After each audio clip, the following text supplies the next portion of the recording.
Right. Well, we got so much to get through with this show. Let me just get this. I don't quite understand. You were given a gift.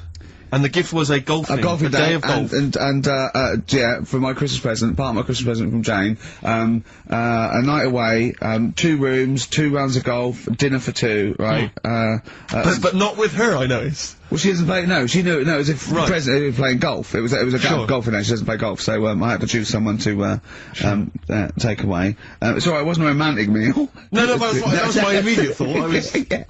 yeah, me and Carl, just, getting in there in the jacuzzi together. It just sounds like an excuse for Jane to have a day off from you.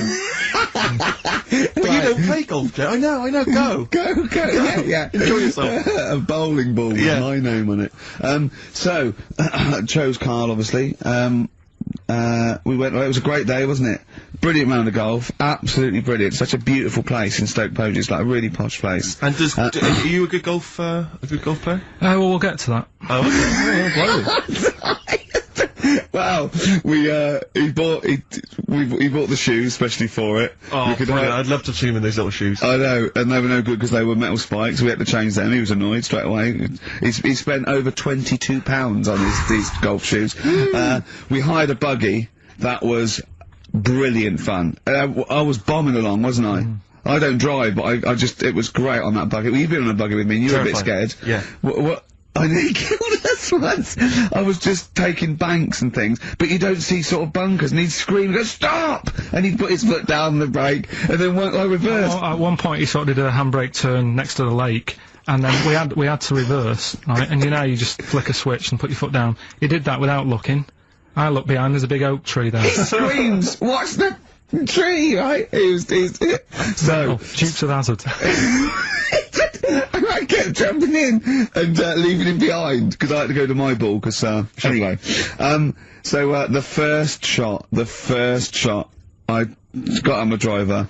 I honestly did one of the best shots I've ever done. It went straight down. It was great. I thought, phew, got away with that because it's always the first one because it's a clubhouse and you want to look good. Yeah. So. He tees up, right? And I've been saying, buy some balls. He just got 6 balls. I was going, what if you lose me? I want these 6 balls, right? He tees up, right? Whacks it. It goes miles, like, right angles, straight into these, the woods, right? He turns around, he goes, go and buy some more balls. So I'm laughing, because it's, like, impolite to laugh, but he broke the ice for me, and I was falling around, and then his second shot, I go, you know you're off a 3 now. If you take another shot, he went, oh, right. So it's his 3rd shot, he puts the ball down. He hits the ground before it and misses the ball altogether. And I was on my back, wasn't I? Unbelievable. Actually rolling about on his back. And we were terrible. I went round 107, he went round in like 119 or something. Sure. It was just rubbish. How long did it take? 5 hours. Of course. And there was no one around, luckily. But it was fantastic. So then we go and have our meal. What annoys me, I said, right, I'll go for a run. He went, I'll have a bath. I said, I'll see you at 7:45. At 7:55, I have to call him. He's not ready, so he's let me down there. Well, you know, I can't stand lateness or laziness. Lateness. Yeah, and he's let me down. Do you know his excuse? He fell asleep in the bath because there was no light bulb. There's no light bulb in the bathroom. So instantly he fell asleep. And he was late. No, do you know what I mean though, Steve? If you're sort of, like, nice and warm and what have you. I was tired anyway, I've been stressed out for 4.5 hours, right? My life flashed in front of me a few times in that buggy. So it's all sort of wears you down a bit. I thought, right, I've got a headache. You're going for your run. I'm gonna have a bath. I walk in, put the light on, for some reason it didn't come on, but I thought, it's alright, I'll just, you know, doesn't matter, you can have a bath in the dark. It's summer, so it's light anyway. Well, there's no windows in the bathroom, so, yeah. So you were in the darkness? So I'm in the darkness. I nod off because I'm shattered. He calls up, asking me. So I said, well, I won't, you know, it doesn't normally take that long for me because, you know, I haven't got, like, long hair, I've got a dryer and sure. I can sort of one wipe.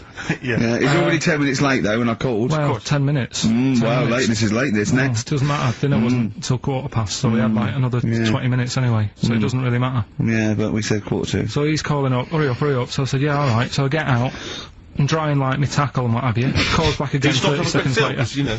No, I don't, you know, I don't like that. You're not gonna do that, no. Give it a wipe. 30 seconds later, come on! So I end up going downstairs to the meal area. Naked. With a wet shirt on and wet socks. I've got headache as it is. Meant to be a relaxing weekend. But anyway, so we have our meal, which is really nice. And then we're sitting in the bar. I'm having a cigar by the fire. Yeah. Like, we're having a rather nice Pinot Grigio. Yeah. He's there going, I've got an headache. Is this 1955 that you live in? It's so right. We are knackered because he's not used to work. I've seen him moaning, falling asleep. He's not used to it at all. And you've been on your feet for over half an hour. Yeah, right. So we didn't even walk round the golf course. We had a buggy. Yeah. Wasn't even exercise. So we get onto conversations. He's talking about. He's asking me stuff about evolution.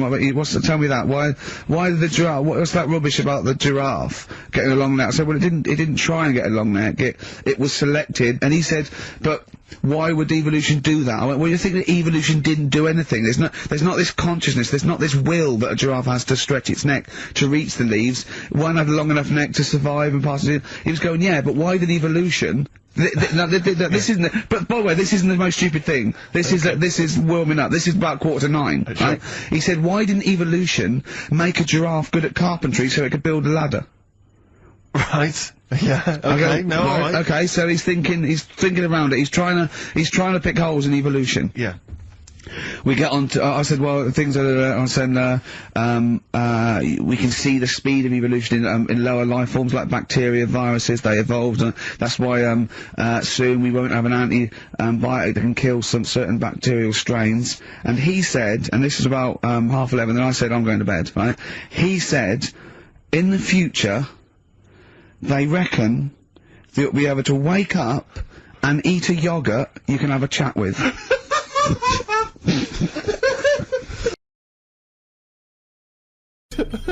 Right, look at it like this. Jesus. Look, I see it all the time now. Go on. You go, where are you going, to someone? And they go, I'm going to Dorset. Right. Oh, aye, what road are you taking? Dunno, just pop on the sat-nav. Now, that's a start, isn't it? Okay. Let's act that out with me, okay? I'm going away for the weekend, Carl. Are you? Yeah. Where are you going? Dorset. Oh, yeah. Are you getting there? Car. Oh, right, yeah, well, which way are you going? Dunno, why do you want to know? Oh, just making a friendly chat. Just, I'm interested in geography. Which way are you going?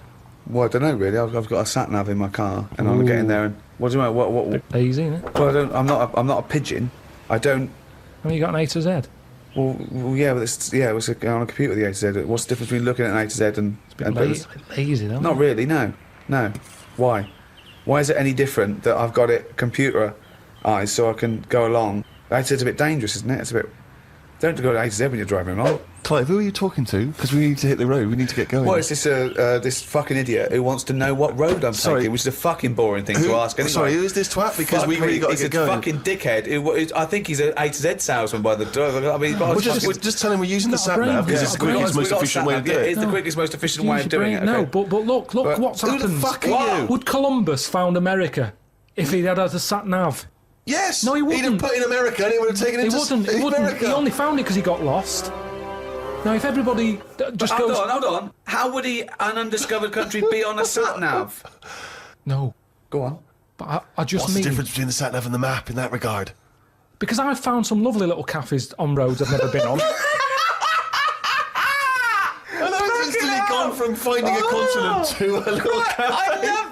I love that. Little greasy spoon. I am off to discover the unknown world. Where are you going? Well, I don't know yet. It's the unknown world. What are you taking? Just a boat like all lazy swim, you cunt. I love the fact that he's so Luddite now, he's annoyed at the sat-nav. I mean, you'd have probably given Columbus a hard time. Oh, got a compass. Don't you know where north is, you twat? I just think there's something in being lost. I never feel lost. I just think, oh, I've had a diversion. Because you find new things. I'm forever going down... Suzanne's asking the French peasant where the... Just think, Columbus... All right, what's the most interesting thing you found when lost? Like I say, they normally... I found a shop that was like a fancy dress shop. Amazing. Do you need fancy dress stuff? Dressed You up never as go Columbus, out. went and bought a sat-nav, went to Dorset for the weekend. You never go out. Why do you need a fancy dress shop? That sounds like the one thing you would hate is fancy dress. Yeah, but I like looking at the... they have like a space helmet in there. Right, so you found a fancy dress shop. Where are you supposed to be going that you had time to get sidetracked and go in a... I think I was going to a meeting. Just Amazing, that's the want to get lost. Yeah, you don't want to get lost, do No, we? because I always give myself loads of time because I get lost a lot. I always give myself. Get a sat-nav. No, I'm just saying that's how you find little treats along the way. And next time you pass it, or next time someone says, "Do you know where the fancy dress shop is?" You go, "Yeah, I do." You have no idea because I was lost. I didn't know where it was. No, normally I Oh, learn. I'm not going to tell you, lazy cunt. Haven't you got an AZ? Oh, that's harsh. Yeah, find it yourself, you lazy twat.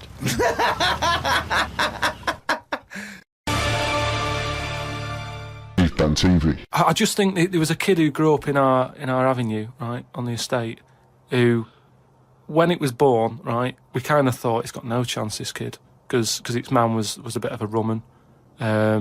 You know, A rumman? Where's that? No, just like, you know, she liked going out and having a fag and like having a drink, and she's never at home. It's the one who had the horse in the house. Sure. Right, which I don't want to go over. Sure, it's old news. It's out there, isn't it, if you want to find out about the horse in the house. But she had a kid, and everyone was pretty surprised when they saw it, because it was a good-looking kid. Right? She was surprised, because, like, you know, the man wasn't that good-looking, the dad was a bit rough. But it came out, and she was showing it around the avenue, going, "Look at this I've had." And she was chuffed with it, because it's probably like one of the newest things she's ever had, because everything else was always sort of Second down and what have you. But suddenly she's got this brand new little baby, right? Anyway, as it grew up, right, those looks went. Right. And I'm not talking getting old, I'm talking by the age of about 3. It looked rough already, right? And all that just happened because that's the life it was in, right? Yeah. So like it had like a patchy head. Its hair. It what? It had a patchy head. A patchy head. It's just sort of. It wasn't a North stressful. American Indian. What do you mean, a patchy head? Just his hair was patchy. He used to chase sort of cars and stuff. It's God, sorry. What do you mean? Just that's what he did for his. Sorry, did she let it get raised by wolves? No. But all I'm saying is that at the end of the day, what is it that makes a person? Do you know what I mean? Now, I don't know what state he's in now, but maybe he learned all his mistakes by the age of 4.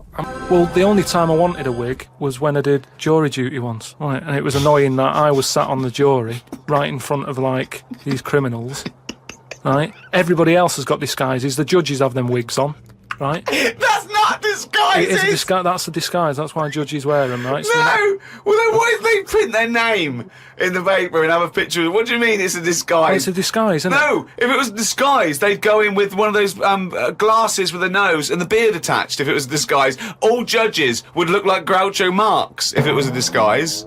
Well, I'm just saying that's what annoyed me when I was sat there on the front row, right? I couldn't have been any closer to the criminals, right? I was sat there and I thought, why didn't I just pop a little wig on or a pair of glasses? I would have loved to have seen you in the front row at Crown Court. No, I'd because love to see it because in this country you're not allowed to show pictures of jurors.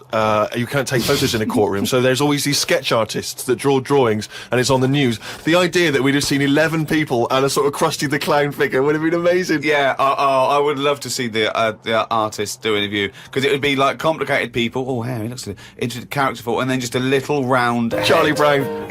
Charlie Brown sitting on the end. Okay, Carl, you're in charge of the world now. You are this. You're all powerful. You're like a god. Okay, you can do anything. You call all the scientists, and they go, "What do you want of us?" Oh, orange-headed one. What the fuck do you want of us? Right? What do you want them to do? Go. What do you say?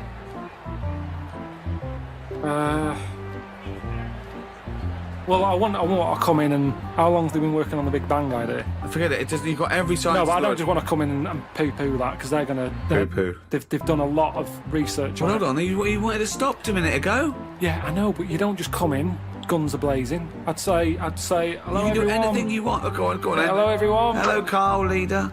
Right, listen, this Big Bang thing you've been doing. Yeah, well, that's just only a few of us. That's like less than 1,000,000% of us. We're all here. Yeah. I've dropped AIDS research. I've dropped cancer research. Right, well, why have you dropped that? I'm Who's working told on you it. to do that? Well, no, we knocked off. They said you wanted to tell us something. We're all here. Every scientist in the world Well, is listen, here. what research are you doing? Oh, well, I'm looking at what happens if you give Feminax to an owl. What happens? Well, I'm halfway through it. I got called away. Look, I'm really busy. What do you want me to work on? Who said they're doing cancer? Hey. Go back to work. Cheers. Right. Okay, the rest of us doing stuff that you think we're fanning around with. What would you want us to do? Well, I can't do it all today. What about me? I was doing AIDS. Hang on a minute. I was doing AIDS. You just wait a minute. Right, okay, why does cancer get to go back? Are you saying that cancer's a bigger problem than AIDS? You go back to work. So AIDS go back. I'm doing restless legs. Right, can everybody but the Big Bang people leave?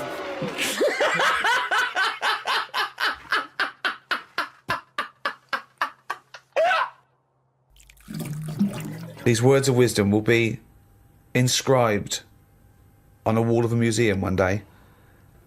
Proceed. I think trousers are going to be stopped being made. Just because you see kids now, they've got pants around their ankles. They're going further and further down. So I think that's evolution, just getting rid of the trouser. Right. It's just dropping naturally.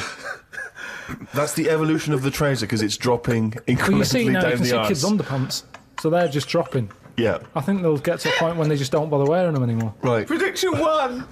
Okay, That's an amazing one! They'll stop making trousers in the future, Good, okay. We're going to get weaker. That's already happened. Mm-hmm. They used to say, an apple a day keeps the doctor away. Now they're saying eat 5 fruits. Right. So we've definitely, that's evidence. You can't argue with that. I'll probably put that first because he goes, right, what's number 2? So swap that round. Okay, that's number Give 1. him the pants second. Yep. I'm gonna die. Okay, They number used 3. to say, an apple a day keeps the doctor away. They used to say, pull your trousers up. Now they say, put them down, you can. I've never had such fucking dribble. Number 3. Right, number 3. Oh, the scholars are now waiting with bated breath when they find this old scroll, and they go, ooh, what can number 3 be? I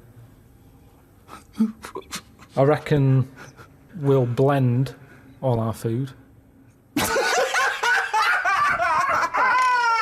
Oh, God. No, because I actually thought then he was going to make a point about race. When he said, I never thought it would be, we'll blend all our food. like they do for babies, you mean? I just think when you think about all the stuff we eat now, cavemen chewing on big lumps of meat. Yeah.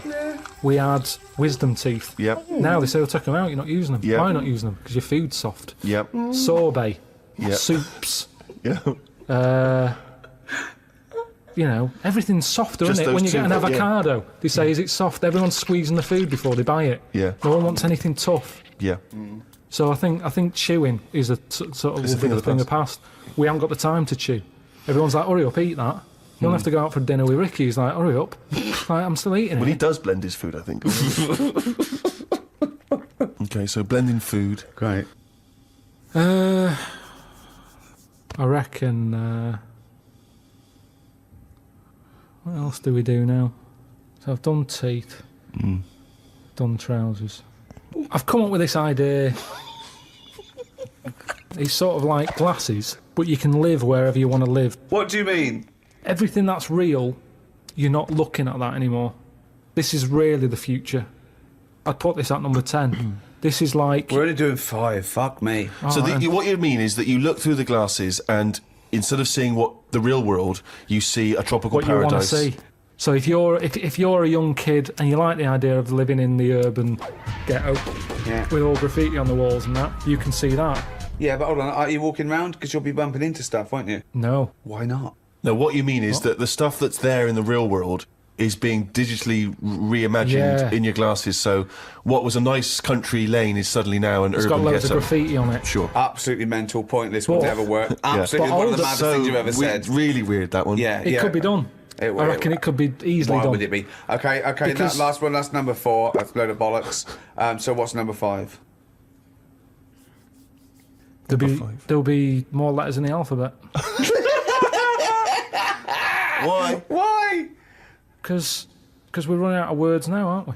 No, we're not running out of No, we words. are. We are definitely running out of words. It's using the letters we've already got and yeah. making new words. Yeah, we're making, yeah. No, but we haven't got enough now. Of course we have. Have you any idea? You could have a word with 9 L's Yes. before you run out. Yeah, and they do in Wales and what have you. That's because their alphabet is shorter than ours. They've only got something like 24 letters over there. Right. They go mental with the L. now, what we do is we've got 26 letters, but we are now struggling. We're not struggling at all. We are. We're not. I mean, it's a stupid... Boswallocks in shampoo. Now, there's a word where they've gone, well, we've invented something here. We've got something we're putting in shampoo. Boswallocks? Boswallocks. Have you just made that up? No, it's not. They go, new with Boswallocks and ceramide R. Yeah, but that's a new word because they have to. They come up with a new word. But it's a terrible word. Why? Boswallocks. It's another word. Is that real? You've made that up, have you? I haven't. That's a real word. Yeah. Now, this is what I'm saying. So years ago, when they came up with all the sensible ingredients, Go on. sodium.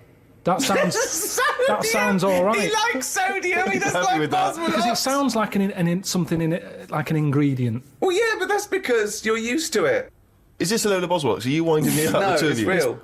It's real, and that's because 26 letters. We've wasted them. Years ago, we went mental with the, pneumonia, sticking a P on it, and there's loads of words where you go, what's that letter doing in there? Whereas now, they can't do that. They've gone, whoa, pull that back. Why is that letter there? And now you've got stuff like abbreviations and stuff. Yeah. Let's not waste letters. Let's just control it a little bit. Cars are called things like, GTI or something, because they're going, well, I can't think of a word to call this. So they're giving them letters. Think of a word now. Think of a word that hasn't been made up. What do you mean? Well, tell me a word that hasn't been made up. All words have been made up. No, one that hasn't. That could be used. Say if I invent something now to put in shampoo, what can I call it? Quick. Cranberry. No, it's too close to that. No, we can't get that past the advertising person. Scrimpton. Scrimpton. Yeah. It took Ricky 2 goes and you accepted his second one. Well, I think we've sorted out the future. One of my first disappointments with football, I was 10 years old, okay, and one of the teachers was in charge of the football team, my junior school, and I went down to Tutty's, it was, shop in Reading with Mum. So it's white socks, black shorts, white shirt. Got that. Knocked on his door. I said, I've got my kit. You went with the trials yesterday. You missed it. That was it for a year. Right? Next year, I wear the trials, got the trials, okay? He was going, everyone, I want to give it 100%, right? Really try hard. He's watching people play, right? I made sure that every time I ran by him, I was out of breath. Every time I ran by him, he sort of looked at me, I think, yeah, right. Came to it, he said, the team is this, I'm left out, right? He went past me, and he went, you've clearly got asthma. So you didn't make that team either? Yeah, and I didn't, and I vowed that day, never try hard at anything. Yeah, well, you've certainly kept that up. Yeah. Question from Kevin. He says, Carl, other than the famous boxing match that you've often talked about, I know that took up about 20 minutes of your time, have you ever been in any other kind of fight? I don't suppose a slanging match. I think they're talking, have you ever been in a physical fight? Once that I can remember. It was over a woman. Well, a girl. I was at school. Yeah. And it was because, like, it's hassle, innit? Right, relationships when you're younger. How old were you? About 7. It was over a woman. Go on then. Yeah, go on. And there was this girl knocking about who, she was quite good looking, everybody liked. And my mate, he really liked her. And I didn't sort of ask her out on that, but she just sort of took a shine to me and stuff. Right? And didn't really go out with her properly. It's at that age where going out with someone is just like sort of going, all right, in the morning. Do you know what I mean? You just sort of nod your head. Yeah. And that. Anyway, there was some sort of school disco. and they were playing Spin the Bottle or something, right? And I sort of wandered over to see what was going on, and I stood on this girl's dress and put a hole in it, and she started crying. I was like, oh, I can't be doing with this, right? What's up with you? It's old, what's up with you? And everyone's going, Karl, what are you doing? That's meant to be your girlfriend and that. You should be sort of saying, oh, I'm sorry, and giving her a hug and all that, and saying it'll be all right, we'll sort the dress out. I said, I can't be dealing with this. Right. So she's crying her eyes out, so it's over, right? Oh, it's over, you saying, right, in the morning. Yeah. No more of that. Yeah, there's no more. Right. In the morning. So I go to the toilet, right, and this lad who fancies her comes in and goes, you're out of order, you know. I'm saying, what are you on about? Sorry, there's two 7-year-olds. Yeah, you're out of order. Keep out. Yeah. Cut it out. Show her a bit of bloody respect. Sorry, were you wearing trilbies? Yeah. He put his cigarette out in the sink, and he just said, leave it.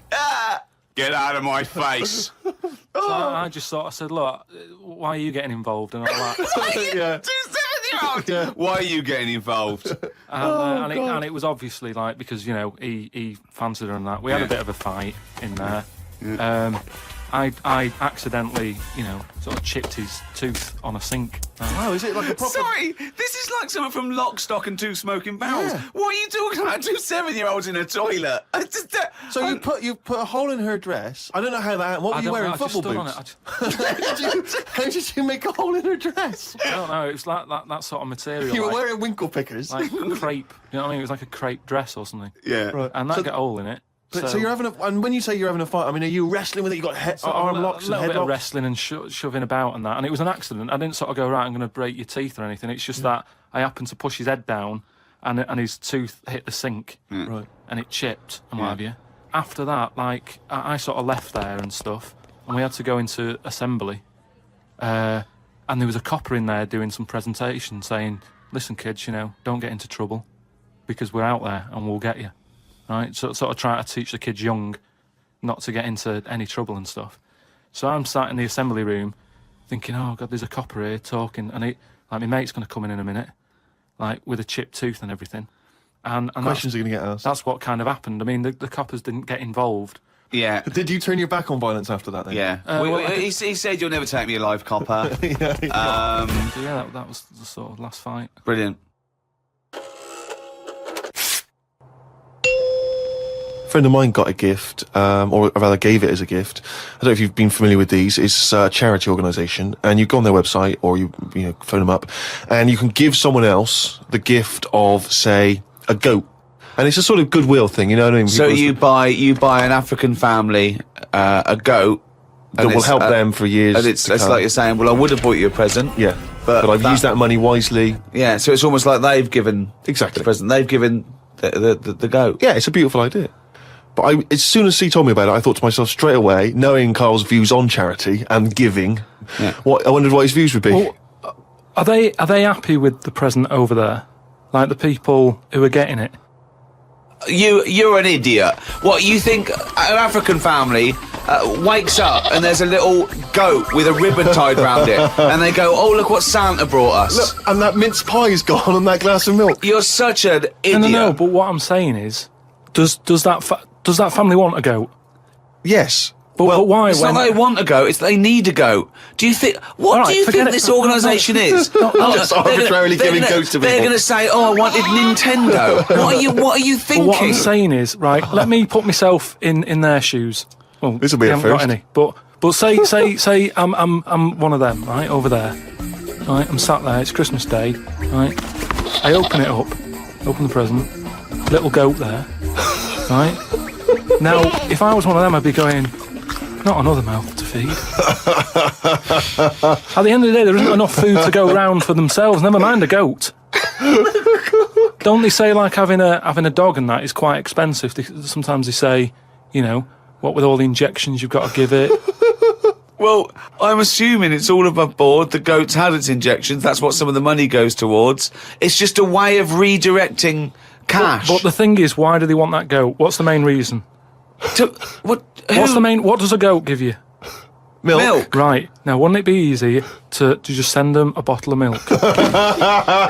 Without all the hassle and the headaches that come with it? That's all I'm saying. And the other thing is, think about the goat.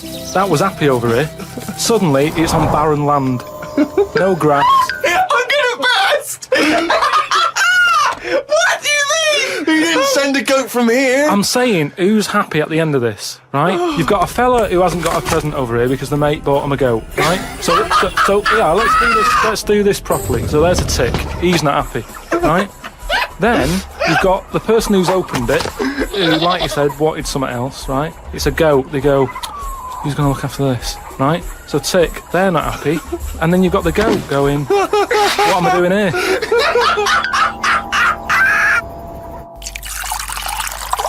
Rick, we've had an email here from a bloke. I think you're going to respect him, because I think you can tell straight away from his name that he's the kind of guy you'd want to hang out with. Go on. I know how much you love fun people. Yeah. Well, Paul, and he's calling himself this, Paul the Party Animal Parker. He's emailed in. He's given himself that moniker.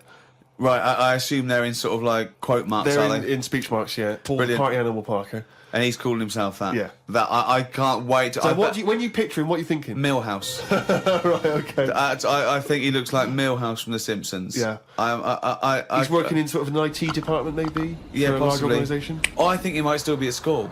Okay, right, yeah. Yeah, I think. And this is the vital question. Do you believe him to be a party animal? I believe him to be a party animal is as much as a man with a long scarf that his mum knitted him to look like Doctor Who can be a party animal, yes. Do you think that when people are organising parties at his school, they're thinking the first person they got to get on the list and make sure he's guaranteed as You've a got guest to take Paul the is party Paul animal. Parker. Because I bet he's got millions of affectations. I bet he wants to be known as the one that carries around a biscuit tin. Yeah. You know, he's got the scarf. He's the guy who only ever wears bowling shoes. It's his thing. It's his thing. He's a little bit kooky, it's his thing. And it is fairly interesting what he sent in. He's found this on the web. A Serbian man who has invented a sex machine for women. And he's appealing to Western women to test his device. It runs on a 390-volt electric engine, simulates sex, and has a 7.5-inch artificial penis. As soon as I read this, I was thinking, it's just imagining there going, oh, thanks for coming in, yeah, okay. So there's what's going to happen is there's a penis that's going to pop out from here, and it's going to have sex with you. I'm going to stand behind the machine. I've got to stand behind here. There's a lot of dials and stuff. I don't want to bore you in. Well, why do you have to stand behind it? Just I can't. It's technical stuff, but I got to be behind the machine. But there's no penis on the robot at the moment. It's just a hole. Don't worry. What'll happen is I'll switch the machine on. I'll go behind, and then a penis will appear. Will it be like a metal-looking penis? It will be a robotic penis, but it will seem like it's a regular fleshy human penis. So you've made this sort of like robotic penis look really realistic. It's really realistic. You will not be able to tell the difference between, say, the robot one and mine, for instance. Okay, well, I don't want to see yours. No, there's absolutely not. Because I've not come around here to have sex with a person. I know, you've come around to test the machine. Yeah, and that is exactly what you're going to get. Okay, a piece of mechanical action. That's it. Talking of eating knobs, Carol Thatcher, you know, a daughter of one of our leaders. Sure. Well, you saw her in I'm a Celebrity, Get Me Out of Here. She popped a couple of bollocks in the mouth, chewed them up, swallowed them. Oh. Kangaroo penis there, dried. She couldn't even get. It was so tough she couldn't even get through it. And then she, eventually she eats What was it, like a pepperoni? Yeah. And she. What do you think of that, Carl? What, eating that sort of stuff? Yeah. I watch it. I like those little trial bits, right? Yeah. But what I don't think people realise is, right, it is hard eating a little kangaroo knob. Right? Really? How do you know? No, it's just, you know, you think about it and you go, oh, I couldn't do that, right? But what they never mention on the TV programme, which I think takes it to the next level, right, they're eating that at like 7:30 in the morning. Sure. Right. Which is worse, innit? Yeah. Do you know what I mean? If I was there and Ant and Dec said, right, Carl, eat the knob, I'd go, hang on a minute, give us a few hours, let me get some rice and that on my belly and just sort of fill me up a little bit more. I'll pop back at about 6:30 this evening, Right. have it ready. And I'd be happier then. It's just that thing of, you know, You don't want to eat animal genitals on an empty stomach. So what are you saying? You could. I'm saying like I could eat a knob at night, but Just cut that there. We'll loop that. If any DJs are listening, just take that quote, I could eat a knob at night, by Karl Pilkington. Maybe do a dance remix. Yeah, I think maybe you're sort of a house producer and you could maybe get some kind of high energy beat going, and then we could just send that out to some of the gay clubs. I'm sure it'd be really popular. Please, anyone, send us, that looped with a nice little, funky house beat. Karl Pilkington saying, I could eat a knob at night. But don't you see what I'm saying, though? The way the world... We've changed more than the world has. We can't handle anything now, can we? Look at it, like I say, a bit of snow, a bit of cold, everything comes to a standstill. Yeah. Oh, I can't go out, it's dangerous, you'll slip over, people having time off work. Yeah. What would you do, right? If you run a business, right, your business could go under, right? It snows a bit. You've got 10 employees, you're paying them well, and they go, I can't come in today, Carl. It's a bit icy. I'll do it, okay? Right, they're snowed in, right? You're running the business. What are you running? It's a... let's not... I'm not going to big myself up. It's just it's a factory. It's U-bends. U-bends. U-bends for... Toilet. So you run a... Okay, right, okay. So plumbing, you pay them all right, don't you? I'd say most of them are on above average. So you're there. What time do you get in? About 9:15. 9:15, waiting for them to come in at 9, yeah? Yeah. Okay, right, it's snowing. It's a bit snowy, you got there. It took you a bit while. You'd set off early, did you? Or? Gave myself a bit more time because I had to put the heating on the car. Okay, ring. Hello, KP Plumbing. Oh, is that Miss Pilkington? Yeah, it is, yeah, who's that? Oh, it's Sheila.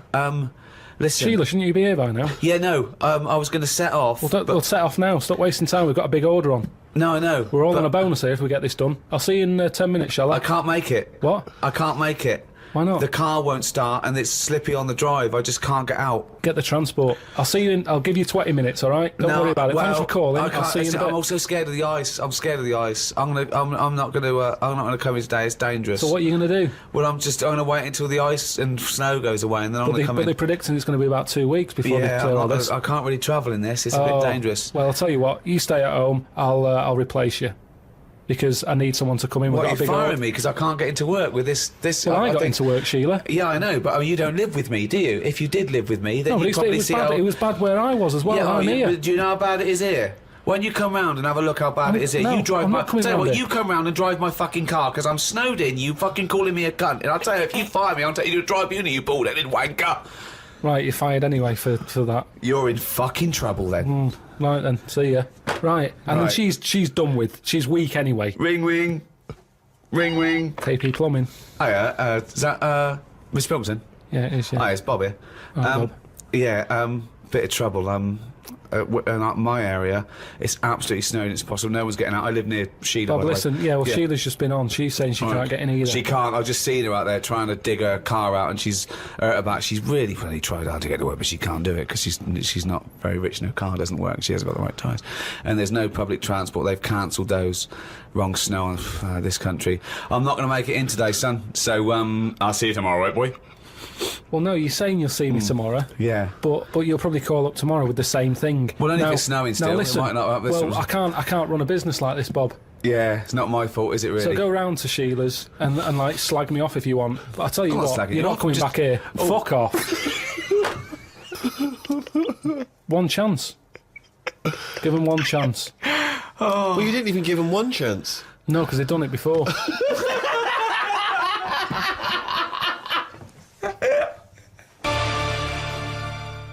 TV. All right. What about teenagers? And do you feel that life was better in, say, the 1950s? I don't know. I wasn't around. So but you understand what it was like in those days.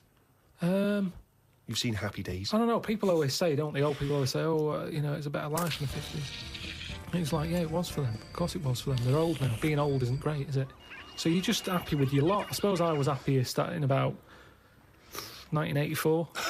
Right. Specific year. Why? Why was that? It was just I was free and happy. How old were you? I don't know.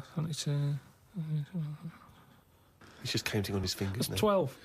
Right, okay. And it was just good. So the happiest days of your life were between the age of 12 and 13? Yeah, it was good. I had the world ahead of me. Little did you know your hair was going to fall out and you were going to whinge every minute of the day.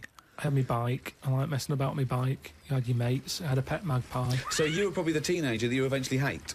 Probably. Were you a good lad, law-abiding? I wasn't bad. I just sort of, just potted about. I mean, when people talk about what was on the telly back then, I don't have that much memory of it because I was always out. I was always playing out. What were you doing when you were out? Just playing about, just like on a bike or... Just riding in a circle endlessly through blizzards, I loved it. rain, sleet, Loved it. hail. I never seemed to be in. I was always... When everyone always goes, where were you when Band-Aid was happening? I was always out on my bike. And everything was Like like... you and McGregor? A memory's always sort of like coming in for some orange and looking at the telly and seeing Princess Diana's getting married, and my mum says, have you seen this? And I'm going, oh, I'm going out on my bike. I was always doing that. The only time I was in the house... This is why you don't know anything, because you never stopped. Yeah, but this is what being a kid's about. But That's all what I the mean, being information free. you have, Carl, is as though you've gleaned it as you raced by on a bike. It's almost like, every piece of information you have. Your hair blowing in the wind. Carl, your hair will blow out one day. Oh, don't talk stupid, ma'am. was easy. So yeah, 12 to 13 was good. But you see... And it was all downhill from then, was it? 13, if you're a teenager then, aren't you? Life got tough. Yeah. How did it get tough? Just straight away when I was 13, my mum was like, oh, it's your 13th birthday, you're a teenager now. Right. And she gave us a quid to go and get a cake to celebrate it. Went to the supermarket, got a cake, and I just thought, I don't like the look of this. Don't like the look of the way the future is here. On his 13th birthday. Well, you were buying a cake. What did you see at the supermarket? It was kind of like, I don't know, I suddenly felt grown up. And I didn't like it. But I think you were always about 58, really, with your outlook. Well, yeah, my mum always said I was old. She said I was an old baby. She said I could frown before I could walk. So they always had a bit of a worried look on my face. Didn't say much, just always listened. My eyes moved about more than I did. Just sat there looking around, looking stressed. My eyes moved about more than I did. Oh dear, couldn't walk. Well, I can't walk, but I'll try and get a bit of movement in my face. It's a workout, a baby workout. Oh, babies, well, if you can't walk, what about your face? Let your face do the walking. It sounds like that horror film. It sounds like Pilkington's Baby. Yeah. Just you lying there in your cot. I didn't like all the stuff that's set up for you. Like, my mum tried to send me to, like, a nursery. I said, no, I'm not having this. Just like that. I said when I'm older and I've got to go, I'll go, but let's leave out this bit. And she said, all right. She was... I love the fact he could reason with her. I love him. He's 3 years old with a pipe. She's going, you're going to nursery. She goes, I think not, Mum. I mean, kids don't play out, do they? Kids, parents are scared to let the kids play out, and that's why the streets are dangerous now, because no one's playing out on the streets. Whereas when I was a kid, everyone was out on the streets. The streets were safer, because there was more people knocking about. Right. Let the kids play out. It must be like a constant, like a Larry painting, his front garden, do you know what I mean? Just loads of people just There was walking never around. any problems. I was sort of taken away by some fella. What? Whoa. No, I was playing about in the garden. Yeah, But my dad's mate, Tony, yeah. he did tiling with him. He drove past, and he saw me looking a bit fed up, so he just leant over, picked me up, took me to the pub. Now, the thing is, there wasn't panic. People weren't going, oh, God, where's Carl gone? He's out. Just How old were you? He's down the pub. Yeah, He's 4 years old, yeah. Well, he's only having a... He's down the pub with Tony, probably playing darts. Yeah, I was about 3 or 4. Sorry, so some bloke drives by who happens to be a friend of your dad's, thinks that baby looks grumpy. Yeah. I'm taking him down to But the pub. that's what it was Tony, like. you bringing a baby to the pub? Yeah, I might do, yeah, we're all bringing ours. All right, see you later, mate. Well, that's what I'm saying. Whereas now they go, the baby's gone. There's a big full-on panic going Yeah, on. but I think it says more about your parents that they didn't do that. They looked out in the back car and you were gone. Some bloke's driving off in a van. They're just going, oh, well, They rode down the pub. doesn't Princess Diana look lovely? This is absurd. So what happened when you got down the pub? I just was there for a bit, and then For a bit, just had a game of pool. then my dad came in. It was like, oh, there you are. Oh, there you are! I love that! Where's my baby? I'm just going to have a quick pint. Oh, there you are. All right, mate. So, yeah, I think things were better back then. I think people have got to remember that he's like my best friend, and if there was 3 people agreeing, it wouldn't be a funny show. So I certainly take on the role as class bully. Steve takes on the role of professorial mediator. But it's just to get the best out of Carl, and he always wins. I can tell you, he'll say something, And there it is. There we I get got the it. impression that you don't really care what Ricky's saying to you. I just get the feeling it's not like you go home at night worrying about it. No, I mean, you got to remember I'm 37. I'm not like going on to my mum and dad going, they're picking on me again. You know, I'm 37 and sometimes I say stuff back, don't I? Yeah. I say, And it's made him £1 million. That's it. There's there. Bloody hell. no, but it's not. It doesn't bother me anymore. I've got used to it. I mean, it it's started with off his blessing. slowly. But it's anyone who doesn't realise it's with his blessing, he wouldn't do it again. We've known each other now for 10 years. Me and Steve have known each other for, I don't know, 12, 13 years. It's like, that's what mates do. That's how I was brought up. That was the whole thing. You poke someone until they come back. And you don't mind if they come back with a zinger. Now, Rick, if you want. I can poke him now, is it? I don't like it when they both do it because that's what happened at XFM that day when you both were having a go at me and I said right, forget it, and I left. That's the only time when you pushed me over the edge. Yeah. When I left, I went and got a train and went to Hastings. Hastings on the train. Yeah, he's not Remember never the doing this famous again. Hastings incident? Yeah. What, during the radio Yeah, show? about 15 minutes to go. I said forget this, and I went. But And then I he turned came my phone off and then got to Hastings. Had a walk along the pebbles and that. Put the phone on. They left a message going. Seemed a bit down today, mate. Was it something I said? Was this something I said? Something I've been winding him up for 2 hours and I said, was this something I said? you were planning to go to Hastings. You didn't just go to Hastings on a whim No, that day. I called up Suzanne. I said, I've had a bad day today. Let's get to Let's go. Hastings. Let's Yeah. go to Hastings. Get away from it. And then he said, you'll never wind me up again. You'll never break me again. I don't think I ever have I? Nah. I think what we have done, and this might have been a coincidence, but I think we've inflamed his quest for knowledge. He still finds out his own things. He still believes in what he believes in, whatever we say. But at least now he's sort of belligerent in what he wants to find out. I disagree, Rick. He's not learned anything. No, I think he has. No. As you said, no, you say by your own picked up admission. some stuff. By your own admission, you say a fact goes in the air, and you have to lose another fact in order to make space for the new one. So therefore, you'll forget everything you've already learned. Yeah, You've said that. That was your own I've told you explanation. before, knowledge needs at least the chance of application, not just flicking through a book and seeing everything. Unless you're Rain Man, that's not What knowledge. have you learned? Since when? Well, since we've been in the last year. Matthew asked him this question on the way here. Okay, he said, "What's the last film you saw, Carl?" He went, "What do you mean?" I said, you can't be more specific." What's the last film you saw, Carl? That is all the information What you do you need. mean? He said, No. "What do you mean?" But I just kind of meant there's a lot. You see in adverts of films all the time. Didn't ask that. That's not what he meant, No. though. Is everyone knows that. Everyone knows Yeah, the last didn't film say you what's saw. the What's the last film you yeah, saw? he wants to- yeah. Edge of Darkness, Mel Gibson. That's my answer. Boom. What's the last thing you learned? Tell me something you've learned in the last year that is a really useful, interesting tidbit. It's not like that though. I might have learned to do a bit of plastering. Yeah. I've put coving up. It's good. I've done electrics. Absolutely It's brilliant. not a fact. No, more. That is.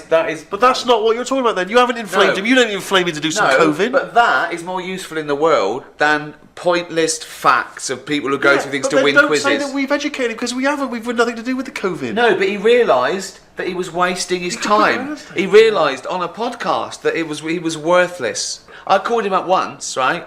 We're doing another podcast. It said number 1. It's like the 10th we put, and now we've got this. We're being sold around the world. I said, "What are you doing?" He said, "Just putting some shit out of a drain." Do you remember that? Yeah, I do remember that. Yeah. But they're the things I like doing because at the end of the day, you've done something. You haven't had to pay someone else to do it. Yeah. That's what I hate. Yeah. Being ripped off. Yeah. I hate that. That's what's important to me. Keeping my hand in. Yeah. In some shit. Yeah. It's up to your elbow, Not you just said. sat in a room talking like this, because this isn't a proper thing, is it? It's not a proper job, this. I like something where you can stand back and go, I've fixed that. Yeah. I've done that. That's like going back to basics, isn't it? Yeah. That's what cavemen were like. Done that, sorted that. We've got to get a system where we're just shitting everywhere. We need to invent a toilet. Yeah. You don't get it because you don't do it. I've never called you up and you've had your hand down a drain full of shit. You've never done it. No, I call a plumber. Yeah, but you're getting ripped off. Call out charge, 80 quid. Yeah. Oh, the joke's on me, innit? Doesn't matter. Joke's on me. I didn't pay a fucking thing. It's just what I enjoy doing, really. It's the Brilliant. manual bit. I can't think of a fact. Like Do you know what he said? In a couple of years' time, he'd like to get a little part-time job in B&Q. Why wait a couple of times? Years, just get going now. It's just that I'm down there a lot. That's where I sort of like to wander. So if you're There's down always there, a new tool that I didn't know was out. Yeah, I can see myself sort of working job there when down I'm there. older. Yeah. What I mean, sort I of help age? people now. Like, if I 40? hear people, I overhear old people saying, "Oh, I'm struggling finding the coat hooks," and I go, "Aisle 4." you might as well get paid for it. Yeah. I love it. Though. Oh dear. Home base. What, home base or B&Q? Prefer home base. Do you? I can never find any staff in home base. Can't you have 2 part-time jobs? Because you could do what, half in B&Q, half in home base. Co-ops are in a different place in B&Q then. Yeah. Confusing. Wasn't What's it? your ideal job now? If someone said you can do anything you want, it's a 40-hour week, you get paid whatever you're earning now, what do you want to do? No, if I'd like to do anything, I've always said about being a surgeon or a doctor. That's not going to happen, mate. That is not going to happen. No, but you said I could be anything. No, but given your abilities, Well, getting Home shouted base. range. Yeah. no, I know, but that's what I'm saying. I know I'm not, you know. Well, why don't you go to medical school? I think it's too late now. Well, you could probably now with your profile, you could probably have a little go. You know what I mean, they let celebrities, like pilots always go, "Do you want to come up the cockpit?" No, it will With me. happen. I think that's like the next X Factor style thing, isn't it? That's the next thing to do. Yeah. It's a way of getting new people interested, young people into jobs that we need cover for. We've got loads of singers now. Yeah, we don't need another singer. Well, No one's going, singers. "Oh, I need another singer." No. Sick of it. Everyone's singing. It's like we're living in an opera now. Everyone's singing more Yeah. than they're talking. They did a survey, it was on the radio yesterday, amongst kids, 54% of them said they wanted to be famous when they grow up. 15% wanted to go into either doctors or nurses. 54% just wanted to be famous. Non-specific. We could be a Bad, innit? famous doctor. I prefer to be a famous doctor than known for doing what we do. Which one? Dr. Crippin? Just Dr. a, Dre? just a good one that everyone goes, he's good. Dr. Fox is the best. Yeah. Just a brain surgeon. Hearts. It'd be good, that. It'd be a good feeling at the end of the day. Not for their family, it wouldn't. I did like Knob News. I hated Rockbusters. It was annoying. He said every week. He said it was a cryptic clue. It wasn't a cryptic clue. It was might as well have said, "What am I thinking?" Because none of the clues worked. Absolutely ridiculous. Many of them racist. I don't remember much of the Knob News. A famous one was a bloke who grew a penis on his arm Why did he do that? because they had to give him graft it on. They couldn't do it on. They had to take his old one off, or he'd lost it, and so they grew it on his arm. He was Right. embarrassed dropping his pants all the time at the doctors, and they put it there, easy access, in and out quicker. What?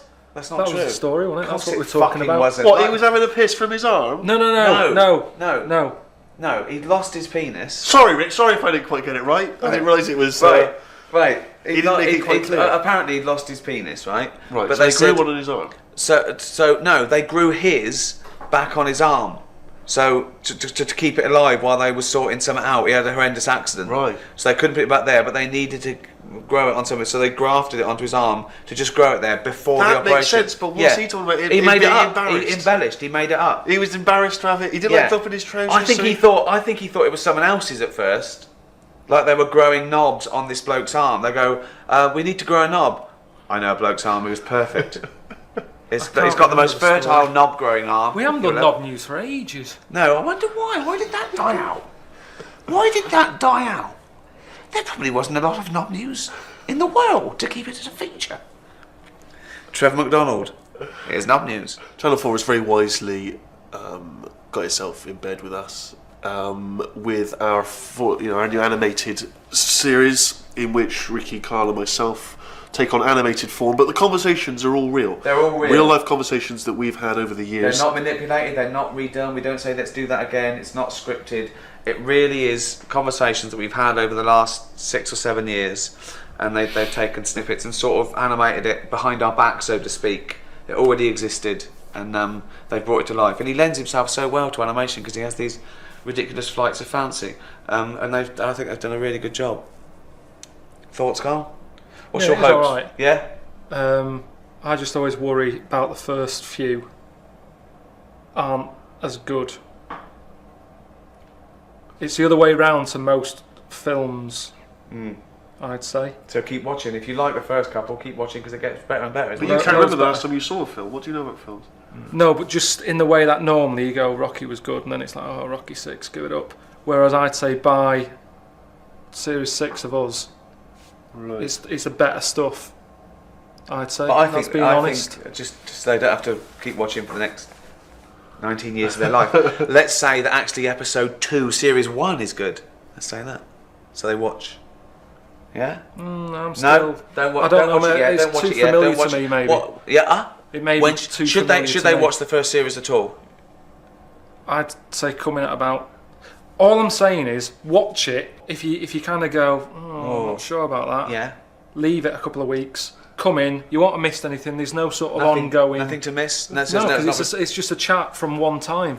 It's not So it great. doesn't matter. It's not There's great. no sort of... It It's not like I'm a not going to soap. watch it at all.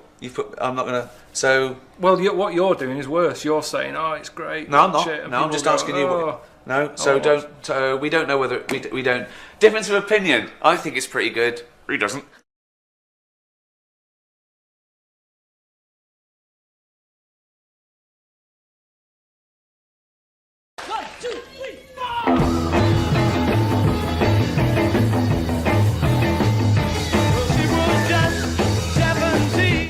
Well, she was just 17, well, you know what I mean. The way she looked was way beyond compare. I wouldn't dance with another. I'll stop you there. Go on. I'll stop you there. What's the matter? So, and that's played, Dave. Yeah. Wow. Idiot! Bloody idiot!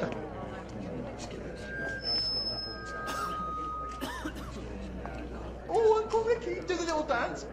Oh, go on then. 1, 2, 3, 4!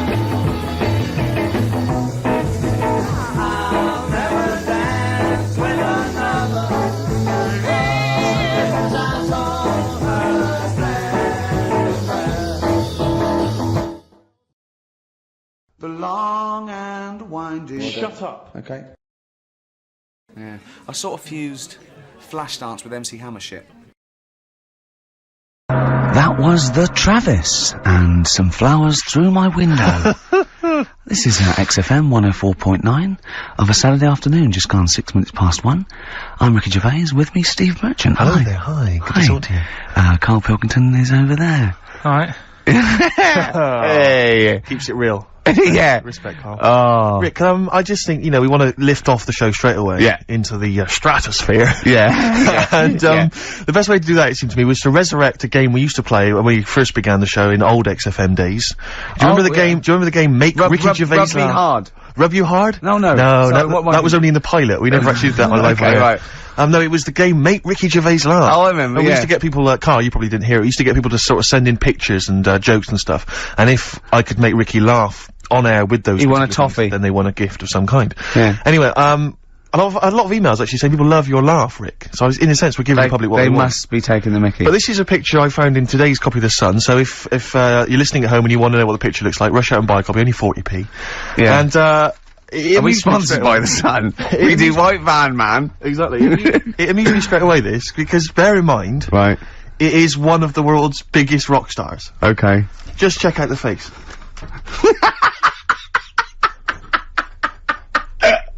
Oh, that's fantastic. Look at that. Oh, that is Michael Stipe. Oh dear, with sort of like looking like, I don't know, some sort of Nazi officer. That's not libelous. That's not like, it's in your opinion, Michael Stipe, Yeah. he's outside there during the press conference Yeah. for Peter Buck's It's not a good picture. I love R.E.M. and I love Michael Stipe. I think he's a lovely man, but that's a bad picture, isn't it? He's got big glasses on and Yeah. stubble, obviously he's got bald head. He doesn't appear to be looking at anything. He's looking right He's not beyond like- everyone else. Can you see that, Carl? I'll tell you what he looks like. He looks like Zig, I think, from Zig and Zag.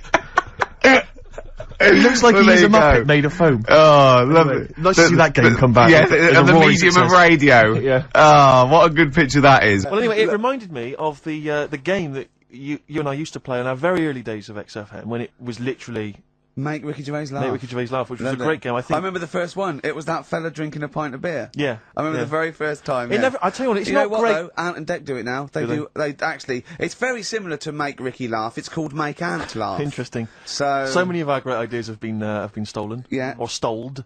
Stalled, yeah. And anyway, I was looking through the paper in the week, and there was a picture which which I think might be a Ricky Gervais, make Ricky Gervais laugh. I don't know. Again, obviously, it doesn't really work for the listeners at home, but I'll try and do my best to describe it. Can we stop saying my name because it's like a Dave Gorman project? Can we just stop? It's getting.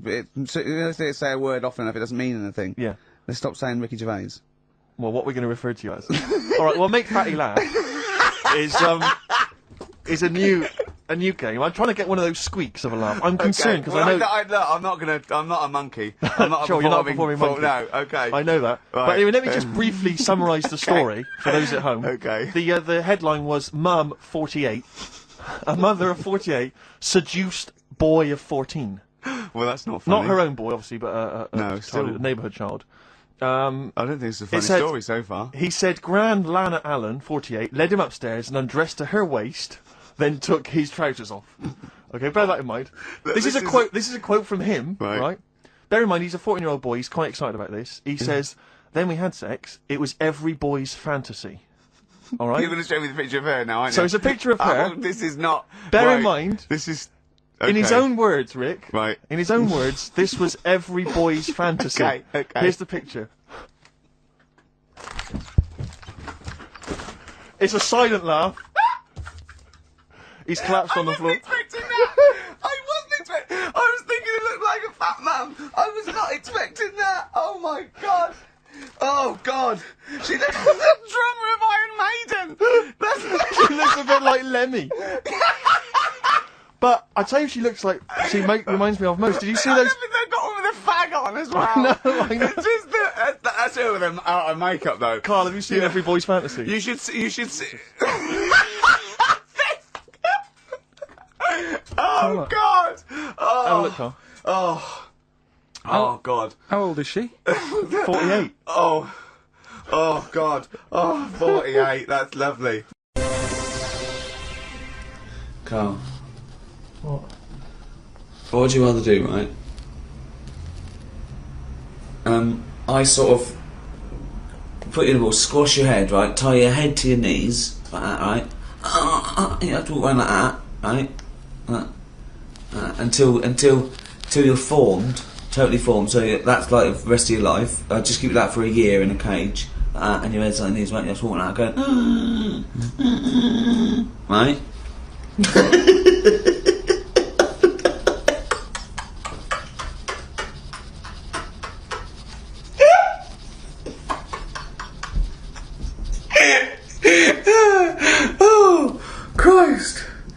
Oh Christ! Or I do facial surgery on you, right? And you've got no face at all. I sew out your mouth and nose, right, and lines like that, right? And just fed with a tube in your stomach and a breathing equipment. So no eyes. Yeah, no eyes, no nose, no mouth, no nothing. I'll take your ears off, right? So you're deaf, dumb, blind. You're breathing through a little thing there. You're being fed straight into your stomach. And what's the problem with the head on the knees? Well, you're in pain. You can't use to walk like a crab everywhere. But I can still hear and see. Yeah. I'll have that one. Yeah. What would you do? What's the first thing you do when you get out of the cage? How long have I been in the cage for? A year. Just crying yourself to sleep every night. I'd call Suzanne, just warn her. What would you say? I'd just say, look, I'm coming home. Long story. Can you come and open the door?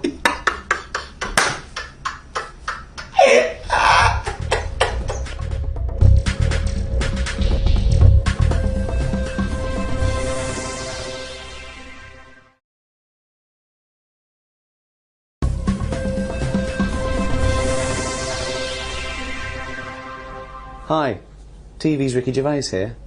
I just wanted to tell you a little bit about my new book that's coming out this autumn. It's called Ricky Gervais Presents The World of Karl Pilkington. With me, Karl Pilkington. Right. Yeah, it's just a book, some of the ideas and some of the chats and some of the stuff we came up with in the podcast. The world record-breaking podcast, The Ricky Gervais Show. So, what are you doing there? Just doing some drawings for it, just to go with the stories and that we talk about, some of the ideas and stuff. What's that? This one. Mm. Well, it's It's Auntie Nora, isn't it? When she farted for 5 minutes. That's like when she had the wind there, just coming out there.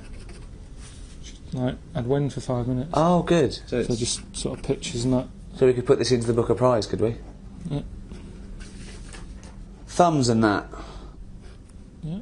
I'm still pretty sure that we would have got on all right without the thumb. Yeah. But if we couldn't, how about a thumb with one big finger? That works, doesn't it? It's just that idea I had. Do you know I went to school with? Yeah, well, there's a picture of them. The sort of two kids who had big heads. They also had like webbed hands. So they got by all right. They didn't struggle with stuff. So I just thought, you know, if everyone had hands like them, less fingers, less messing about. Good. Maybe Richard and Judy can include this in their book club. Put a baby in a room with no contact with outside world. Why? Well, just to find out if, you know, it becomes gay or straight or whatever. Do you know what I mean? Yeah. Is it the outside world that's making them gay or straight? Is it, you know what I mean? And how long would you leave a baby in a room? I don't know. How long does it take to go gay? I don't know, like 20 years or something. Oh, right, good.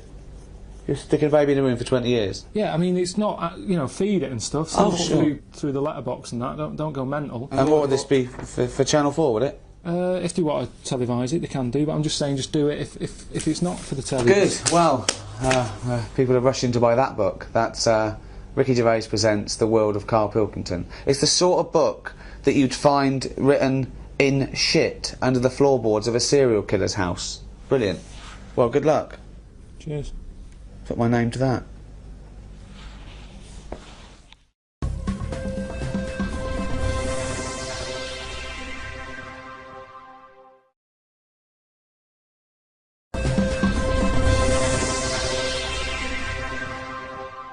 Oh, chimpanzee, that monkey news, you. It was this bloke who was a builder. Oh, yeah. Right? And you know what builders are like? They sort of move about, don't they, from sort of building to building, just building. Well, yeah, well, once they've built it, the building's done and they move on to build some more. Building to building, just building, yeah. So he goes to his next job and that, right? Who does, the builder? The builder. Yep. He goes to, like, the boss, new building. the boss of this building, who's building it. Right. Okay. Yeah. And he says what unto him? Do you need anything building? Okay. Right? Yeah. So anyway, so he says, yeah, there's plenty of work and that going about. Yep. He says, we're working on this one here. He said, get going on it, like, there's your bricks and your cement and stuff, get on with it. Yeah. Any plans? Just build. Just start building. Yeah. Go up. They're getting on with it and stuff, it's all going well. Right? Yep. But he notices that there's someone working high up, right, on the top bit. Sure. Because, do you know, like, there's girders and stuff on these big buildings. Yeah. And he's still building the bottom bit, and which he's is still, weird. Yeah, well, that's the way they do it there, apparently, just to sort of speed it up, work from top to middle, from top to bottom. Sure, that's in imaginary land. We put the spire on, now we better do the foundations, and then put some stuff in the middle to keep it up there. So anyway, he's saying to, like, the other workers, he's going, who's that up there? Who's that up there? He's working on his own. What, the little fella, was he? And, the little hairy fella up there. Who's the little hairy fella up there with the hard hat? And the other fellas are going, look, you know, don't ask questions, you know, the boss decides who he takes on, we're happy to be getting paid here. Don't ask questions! Yeah. Well, I'll see him when he comes down. So he said, well, it's pretty impressive, you know, the work rate he's doing, the way he's getting from one girder to the other. Swinging, is he? He doesn't seem to be scared of the heights or anything. He said, no, just let him get on with it, you know, we work well as a team. Lunchtime comes, they're all sat there, sat on a little wall having the sandwiches, he's thinking he'll come down in a bit. He's just carrying on. Is he just still going? Still going on that, right? So the fella says to the boss man, he says, isn't that fella up there going to come down and join us for lunch? He said, like I said, mate, don't worry about him, right? So he said, oh, anyway, you've reminded me that he's up there. He said, he's doing a lot of riveting and stuff up there. He probably needs some more nuts to, Right, sure, and what kind of nuts is that? Is that nuts to food, or...? So he said, what, nuts? He said, yeah, just, there's a bag full of them there, just put them on the hook, send them up, and he can get on with his job. So anyway, he picks these nuts up, right? Yep. Just hooks them on. He thinks they're not that heavy, considering, you know, I mean, they're normally pretty heavy, aren't they? Like, nuts and bolts and stuff. Yeah. So anyway, he has a little glance in. Oh, no, what's in there? Nuts. What, you mean nuts that you can eat? Nuts that you can eat, right? So they send the bag up, and he's thinking, what's all that about? He checks him out, starts to stare, works it out. You can see that is a little chimp running about. So he goes, I'm not happy with this. Why isn't he? Yeah. He said, all them Is out the there. boss sitting in a tyre? He said, all them lot out there might not be wise to what's going on here. He said, but I've clocked it, and you're sending nuts up to it. It's a monkey, it's not on. So he goes, look, you know, we just all try to earn a living here. He said, don't get involved in it. I'm happy to pay you, but I'm paying him. Don't interfere. He's paying him. And he's saying, look, I'm just not happy with this. It's not allowed. So the boss was saying, well, we to pay be honest, peanuts, mate, we get monkeys. he said, to be honest, mate, you know, he's a great worker. He's known for doing what he does. He's a good grafter. If one of you's going to go, right, I'm afraid I'll have to let you go, because he's been here longer than that. Yeah. He was made redundant. None of that happened. He was laid off. None of that happened. He's laid off and that. And that's where that saying about, you know, like there's a lot of tower blocks and that in America, it's like the chimp off the old block, is where... So that's monkey news.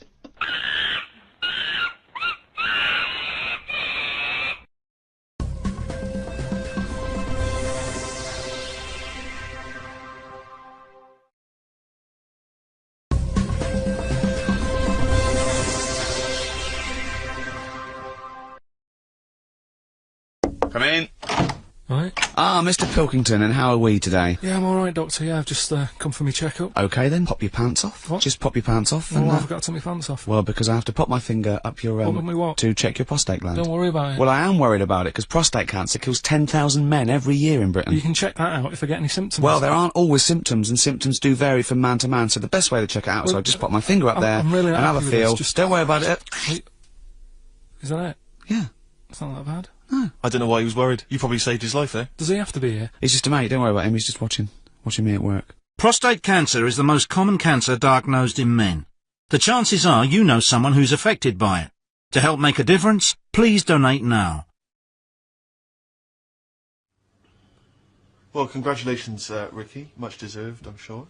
Thank you very much. Ricky, I just wondered if I could ask, you're the most famous comedian in the world, and yet despite your incredibly successful career, you're still able to give enormous amounts of time to charity. Shut up, embarrassing me.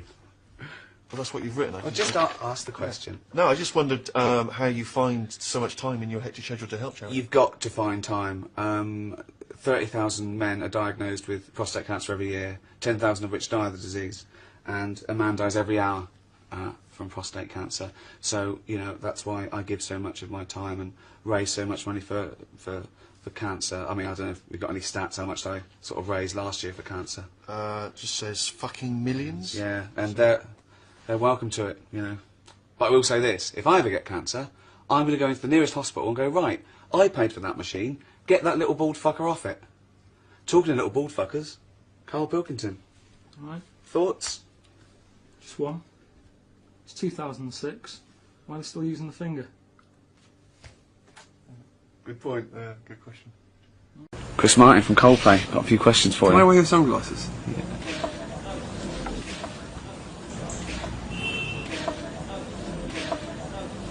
Okay, now, you like to buy clothes made in third world sweatshops because they're cheaper. Do you prefer Chinese or Indian made stuff? Indian. Chinese don't know what they're doing. See your head a little bit. We want to get the noise, the microphone there. Right, ready? Hold on. Good. So you're just doing it? Hold on. Now, it's in position. What have you...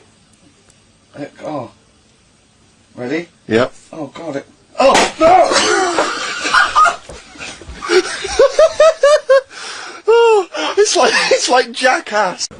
Now, at the Conservative Party conference a few years ago, you made a rousing speech saying that if Labour banned fox hunting, you'd leave the country.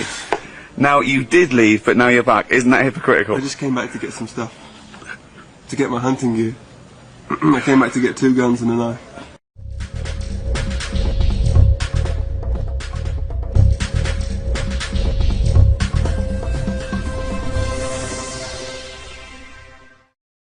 No. What sort of question is No, you famously said you don't trust black people. Isn't that racist? I think racism is a state of mind.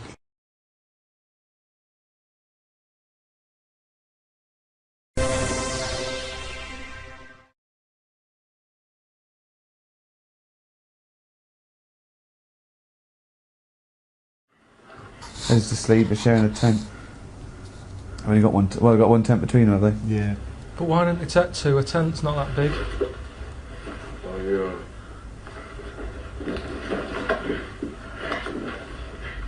So are they fighting now, or what?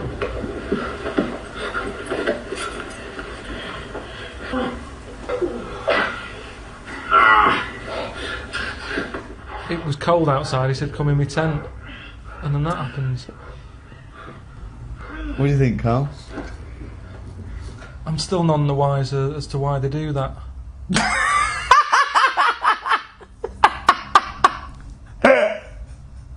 Are they both gay?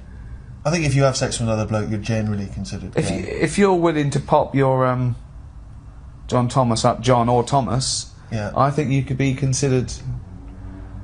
As a rule of thumb. What I mean is, if they're mates, they're going across the western, whatever that it's called, right? Across the west, on their horses. They say, come in here, it's cold, don't be sleeping out there by that rock. Get in the tent. They get in the tent, there's still no mention of gayness. Then, one of them does that. I know. Well, I don't know. It must have been planned, is what I'm saying. No. How do you know what your job is? No. It's What not do you mean, like how do you know what your job because is? a man and a woman, it's like, well, we know what we've got to do here, but with them, there's different options. So how did they know what the job, whose job was what? Are you saying how did they know who was on top, so to speak? Yeah, because it all happened pretty I quick. think you fight for it. I think it's first dibs, isn't it? Like bunks, like bunk beds, isn't it? I don't know the rules. I don't know what the rules are. I don't know what the rules are. But then what happens then, Steve, after that night? Because of the difficulties and constraints of the time in which they live, they have to live a life. So they both get married to wives, but they maintain their love affair across the years and the decades. Yeah, but don't the wives get suspicious when they keep saying we're going camping again this weekend? Well, you're very right. They do. But you wouldn't suspect a cowboy, would you? Except the one in Village People. Yeah. I thought he was the only cowboy. He's fairly. That was a little bit iffy. Yeah. I don't know. He hangs around with a Native American who's normally the antithesis of the cowboy. The cowboy and the Indian, they hate each other. They hate each other, yeah, I know. But Yeah. they're hanging out. So are you going to watch the rest of the film now? Is it whet your appetite? Could the film still happen even if they weren't gay? Is it just a cowboy film, but that's a bit of filler? Let's just have another watch and see if there's anything else. Oh, does he want to watch it again? Are you sure you want to watch it again? Listen, if you want to watch it again, watch it again. Yeah. No, I'm just... What? No, if you want to watch it again. If you want to watch it again, watch it again. Don't be afraid. Don't be afraid to watch it again. If you want to watch it...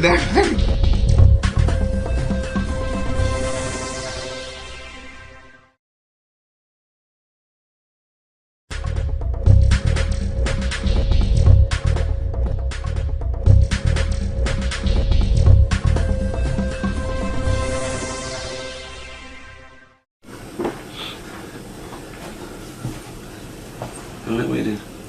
Still doing stuff for the book. So just... The World According to Karl Pilkington. Yeah. You can buy that now. Pre-order it on Amazon, can't you? Yeah. Or wait till September 18th. Pre-order it now.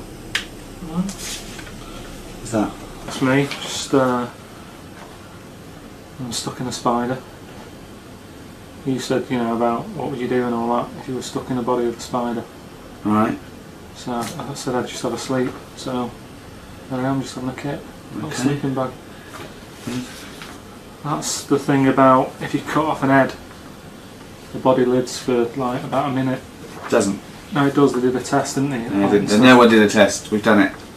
Got freaks. My favourite freaks. Oh, right. Oh, that's a lot of people want to know what your 5 favourite freaks are. I'd buy a book about that. So number 1, the Elephant Man. You know that. There he is. With his buns. Number 2, Pillow Man. Yeah. 3, Siamese twins. Annie. Mm. 4, Three-Legged Juggler. 5, Pig-Faced Woman of Manchester Square. They're not in that isn't in an order that I want to see them or anything. They're all as good as each other. Okay. So maybe if you're a freak and you want to meet Carl, would you want to meet a freak? If we could, there's 6 billion people in the world. Must be somebody like this that wants to. Would you want to meet the Pillar Man? Yeah, it'd be alright. But how's he going to get in touch? Siamese twins I don't like because it's 2. That'd be trickier. I don't think. What if one of them liked you and the other one didn't? He couldn't stand you. Yeah, one was like, I love Karl Pilkington, he's brilliant. All right, Karl, you coming out? Yeah, but I wouldn't want to put them in that situation because I can go home. They're still bickering. So yeah, I don't want to meet them. 3-legged juggler? Yeah. What would he have to juggle for you to take your eyes off his legs? Well, that's the thing though. He'd think I'd be getting him in to sort of do some juggling, and he might sit behind the desk and I go, oh. I'm not interested in the juggling. I love the fact that you think you can get him in. You can hire this man who probably died 100 years ago. The monkey that was a fireman. Wasn't. Just the idea of a cat with mops on its feet to clean the floor. That's that good invention that came out. I'm pretty sure that's not a real invention. And there's you washing up with your little trousers down. I mean, I really must applaud the effort for this though, Karl. That's because really most, no offence, sort of dimwits, morons, cretins, idiots, they think all this shit, but they don't bother putting it down. Yeah, and they certainly don't bother colouring it in. So well done. I think it's a brilliant book for anyone who's got, you know, really nothing else to do, or feel that they're sort of giving to a worthy cause. And that's available now on Amazon.com or Amazon.co.uk. And it's, what is it, like 200 pages, and it's got all these illustrations and great stories, and a foreword by me, in which I'm basically going on about Karl being an idiot, which is the only truthful thing in the book. I'm pretty sure of that. Good. So well done.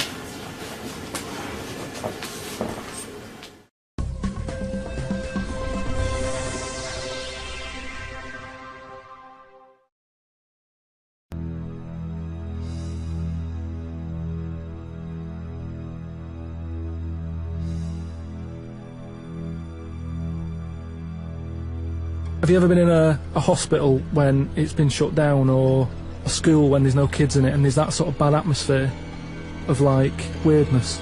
Yeah. Right? For the sake of argument, yeah.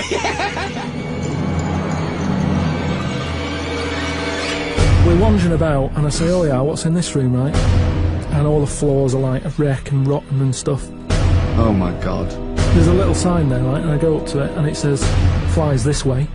So I follow the arrow, which goes to this corner where there's a shelf, about 3,000 dead flies on it, condom stuck on the top.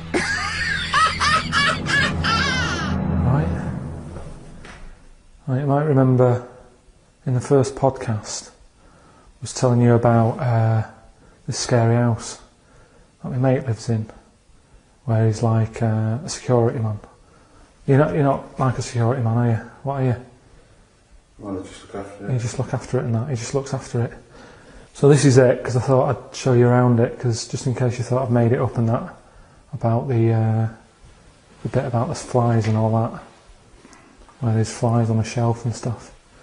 So this is the sort of state I was telling you how it's a mess. This is it. Ceiling's caving in over there. It's just there.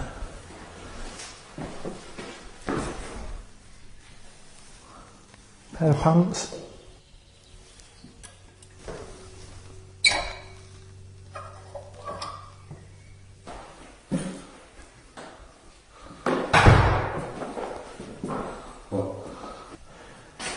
Right then, we've found the room that I was talking about on the podcast, with the dead flies and that on it. This is the sign that I was telling you about. Got a fly on it, right? Little arrow. There's flies here, look. Little ladybird there. Oh, flies attacking the ladybird and that. Right? So you've got that. So follow it along.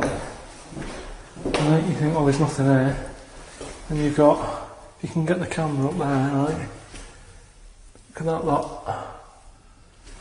Dead flies. I'm just showing you this because some people have said, oh, you made it up and all that. But there's no way, just for the sake of the podcast, I'd go around collecting that many dead flies. There's a condom as well that I was talking about. Weird, isn't it?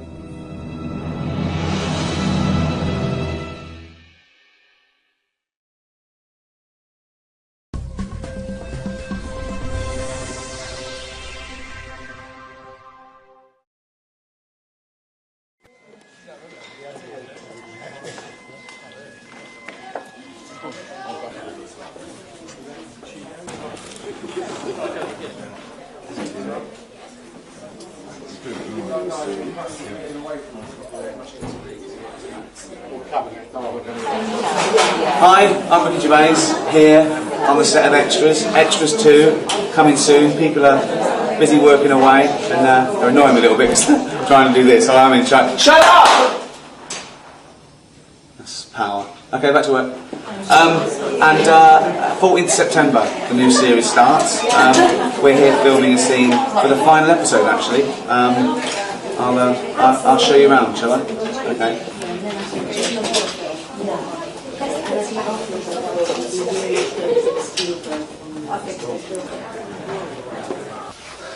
I know what you're thinking.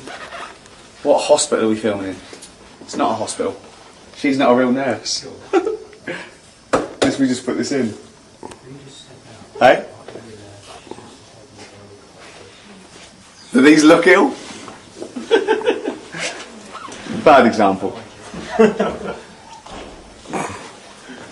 going into the main studio now.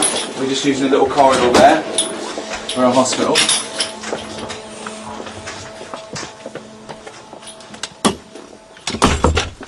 Ooh. Oh. We're in the wrong studio. Yeah, I think we are.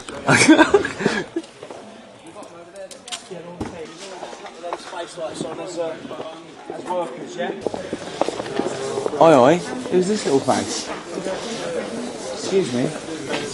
Yeah, can I help you? It's Robert Lindsay off My Family. Well, not just My Family. Citizen Smith GBH. Repeated soon on E4. One of the best drama series of the last 25 years. What are you doing here, Robert? Well, Why am I? Yeah, I've been asked to work with you two. That's an exclusive. That's not out. That's something the papers haven't got. Robert Lindsay's in Extras as well. There's a little bonus for you.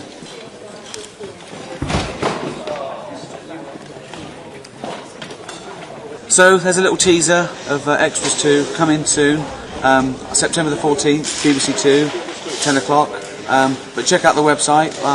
I'll do one of these every few days. Oh, sorry. I've gone toilet. Oh, I've gone toilet.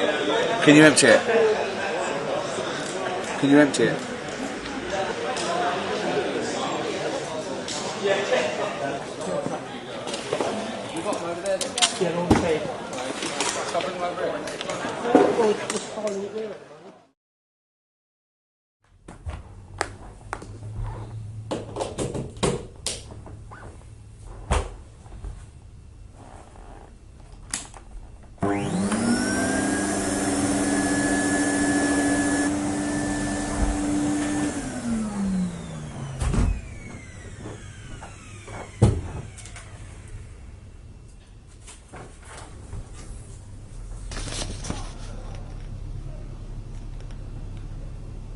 Don't know how he's getting away with this. Listen to this, right?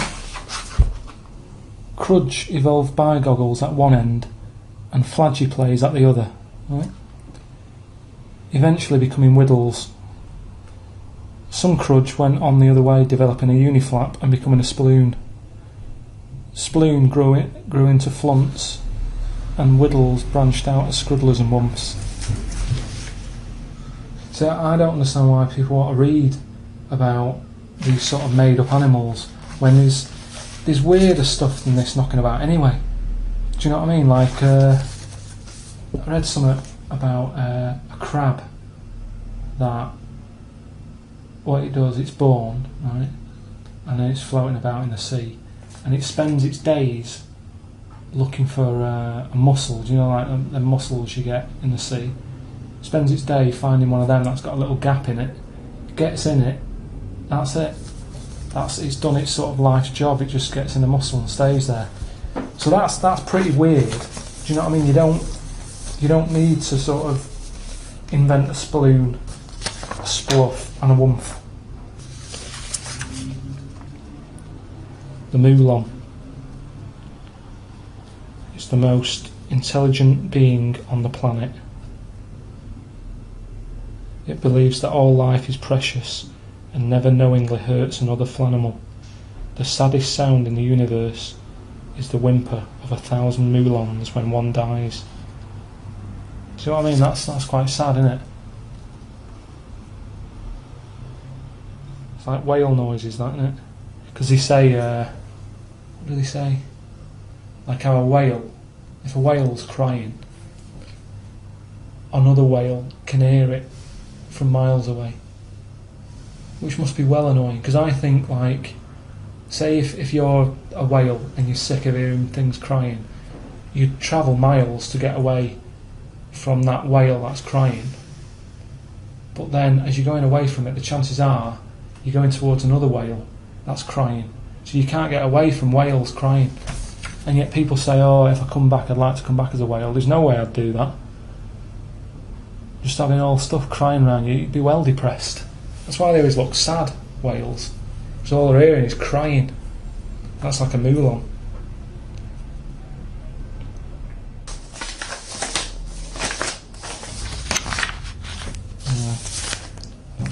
Don't know what order this was in. Not that it matters. You know what I mean?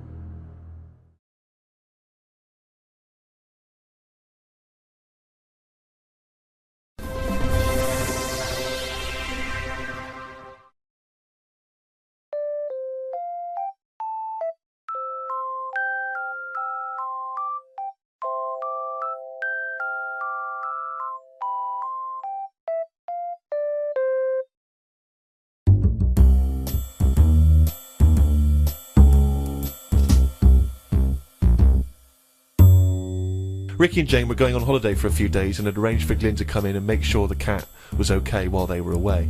I'm sick of that cat. I was surprised that they hadn't paid for the little shit to go away with them on first class.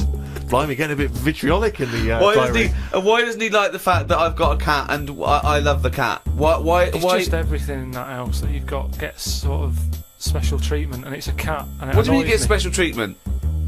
Sometimes we put food down for it, and sometimes it gets on our lap and we stroke it. You don't just stroke it. We're you not massage it. You massage its back. You go, no, you're stressed out. Well, no, it's good.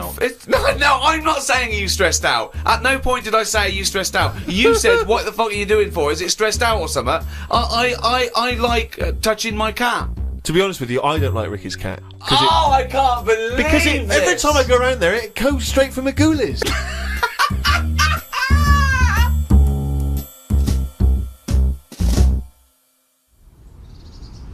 I just don't like it. It thinks it's it. Do you know what I mean? The way it wanders about and that. If it owns the joint. Jonathan Ross gave it in. I reckon it was Jonathan Ross's cat. And he got sick of it. Oh my god. No. You know, he got sick of its attitude. And then luckily, like, Ricky's old cat died. So he knew Ricky needed a new one. Palmed it off onto him. That's the last we'll see of that cat. Oh look, there he is, look at that. They love beer and donuts. So he's pretending he's joking there, but if that cat wanted beer and donuts, he'd probably let it have it. The thing is, it never goes out. So there's no chance of it ever coming to any harm. But it's going to last forever. Do you know what I mean? We got through loads of cats when I was a kid, because we lived on a main road. So none of them really got the chance to annoy me, because they were never around long enough. If the cat sat on his knee he won't get up. He sort of waits until the cat gets down because he doesn't want to disturb it. I don't know if he's just doing that to sort of wind me up, or if that is the way it gets treated. Really does me head in, it does. When they go away on holiday, it's a big upheaval. You have to organise people to sort of come round and feed it and make sure it's alright. That's what's meant to be good about cats, that they don't take much looking after. My mum and dad's last cat that they had, it's called Charlie. They went away for a month to Spain, just left it outside. And it feeds itself. If a cat gets hungry, it sorts itself out. That's what they do, they're wild.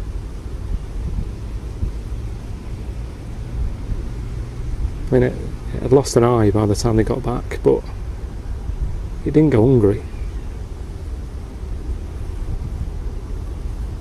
Sick of it. Hello. We've taken time out of our busy schedule to tell you about the new series of the Ricky Gervais Show. It's coming soon, in fact very soon, August the 22nd. It's another 6 half hours of drivel, available on iTunes and Audible, and we've got loads to talk about because we've just been filming the new series of extras, which is, you know, turning out fantastic. Well, that's not for us to say. Wow, it's us that's talking, and I'm telling you it's brilliant. No doubt win all the awards. Well, we don't do it to win an award. It's not, no, we don't do it to win an award, we do it to win loads, particularly the American ones. Brilliant, so look forward to that as well. But anyway, the Ricky Gervais Show, featuring me, Ricky Gervais, Stephen Merchant, Hello and, there. of course, Karl Pilkington. There he is. Alright. So, yeah, we've been working with the likes of Orlando Bloom and Chris Martin from Coldplay. David Bowie, Sir Ian McKellen, Daniel Radcliffe. So we've got a lot to talk about, haven't we? We've got a lot to talk about. And Karl, it's been 3 months. So have you got anything to talk about? Have you been doing stuff? Yeah, I've been doing loads of stuff. Yeah. Yeah, well, you say that. The reason I ask is because on one podcast, your entire week's events consisted of going to the cobblers, and that made it into the diary. So, have you done anything interesting? Yeah, just doing loads of stuff, yeah.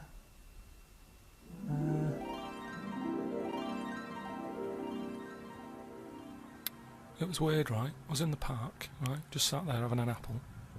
Finished eating it, chucked it on the floor, right? Within seconds, an ant was on it, eating it. It's weird, isn't it, right? How that ant is totally different to me. Innit? What it gets up to in a day and that couldn't be further away from what I'm doing. And yet, we both like an apple. Look at it, just loving it. I don't think I'd be that good as an ant. Because thinking about it, right, if I was that ant sat on there, I'd probably be overfaced by that apple. It's too much. And also, I sort of like to know what I'm going to be eating. At the start of the day, I'll say to my girlfriend, like, right, what are we having for tea tonight? She'll go, why do you need to know? And I go, because I like to know. I like to get my taste buds ready and that. Whereas that ant, 5 minutes ago, he didn't know it was going to be having apple. But it's got to have it, because he might not find anything else. I wouldn't like that. I wouldn't want to be an ant. Karl.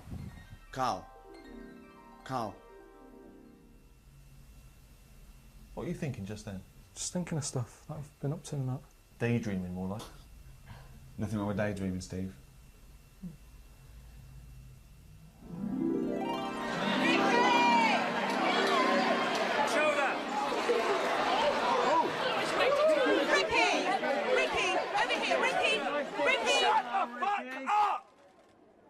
Jesus, you know how fucking annoying that is. Go and do something. Just fuck off. Go on, go home. Read a book. Jesus. That's my head in. Right? Yeah. So just to recap, all new Ricky Gervais Show with Ricky Gervais, Steve Merchant and Karl Pilkington, available from August 22nd on iTunes, audible.com or via Ricky Gervais' website, rickygervais.com. Is that it? That's The awards. Yeah. Huh? Awards. What?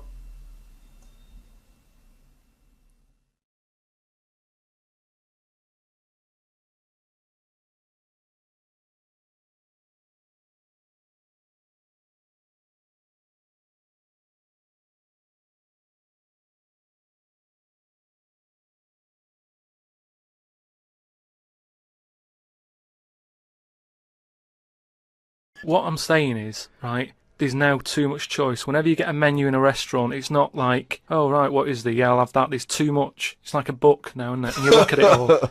And then you've got to that point now that people are even taking a risk when they're eating. What do you mean?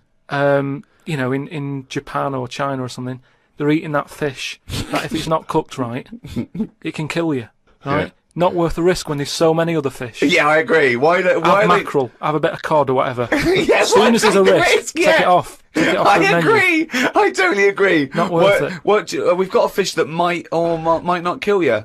Well, is there anything that definitely won't kill you? Yeah, but a chicken won't kill you. I'll play safe then. I'll have that. I love that. I love the chicken. That's what I'm saying.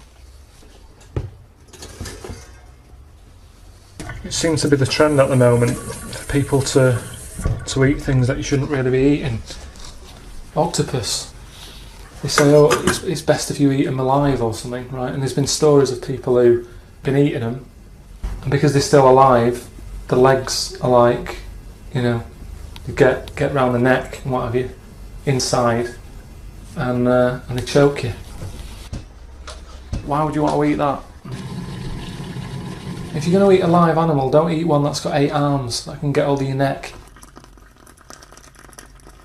I could understand that if we've run out of everything else, right? Alright, what's left? Octopus. Go on then, I'll have a leg. But there's no need to be eating that at this moment in time. I hadn't had pasta till I was about 24. Now kids are having all this stuff. We're away for a weekend a couple of weeks ago. Sat in a restaurant. Some kid asked for sorbet. He's only about 11. Just the amount of juices they've got now as well. When I was a kid, it was just you just had the one choice. You had orange. Now you look at it, it's like you've got apple juice, you've got pineapple, cranberry. Saw a carrot juice the other day. Out of all the bits of food that are out there, I would not think about getting juice out of a carrot.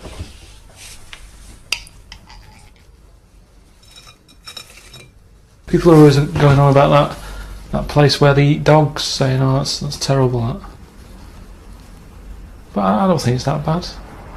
As long as it's, you know, it's their own dog. If we're eating octopuses, why are dogs getting away with it?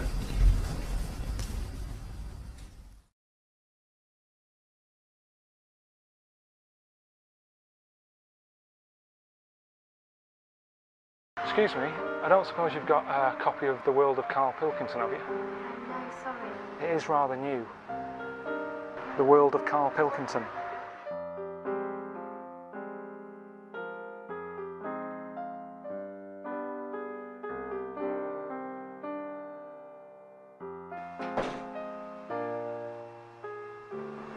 No luck, Carl. Never mind. There's still a few more to try. Good old yellow pages. We don't just help with the nasty things in life like a blocked drain. We're there for the nice things too. You do? Great. Can you keep it for me? Yeah, my name is Karl Pilkington. Yeah. Yeah, it is me on the cover, yeah. Do you mean it looks round? Heads are meant to be round, you cheeky bastard. Just keep it for me.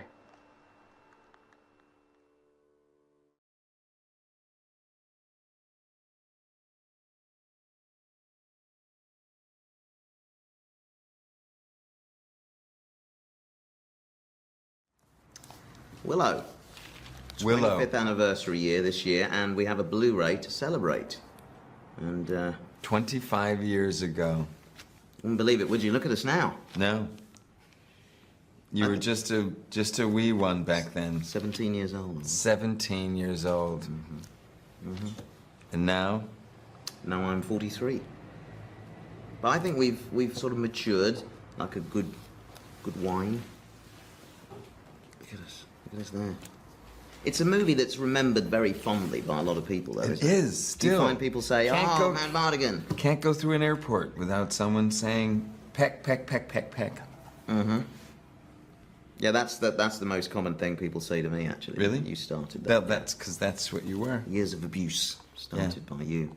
That was a lot of fun. Saying peck. Yeah. So what's your overriding memory of Willow? Just think about it and use my name in this story. It's you, Warwick. Thank you. So much love and heart. You were what inspired Peter Jackson's career. Aren't you? That's what you said to me earlier in the trailer. That Willow inspired I don't think the Lord of the Rings. Yeah, it would have been nice to be in it though, Peter. Yeah.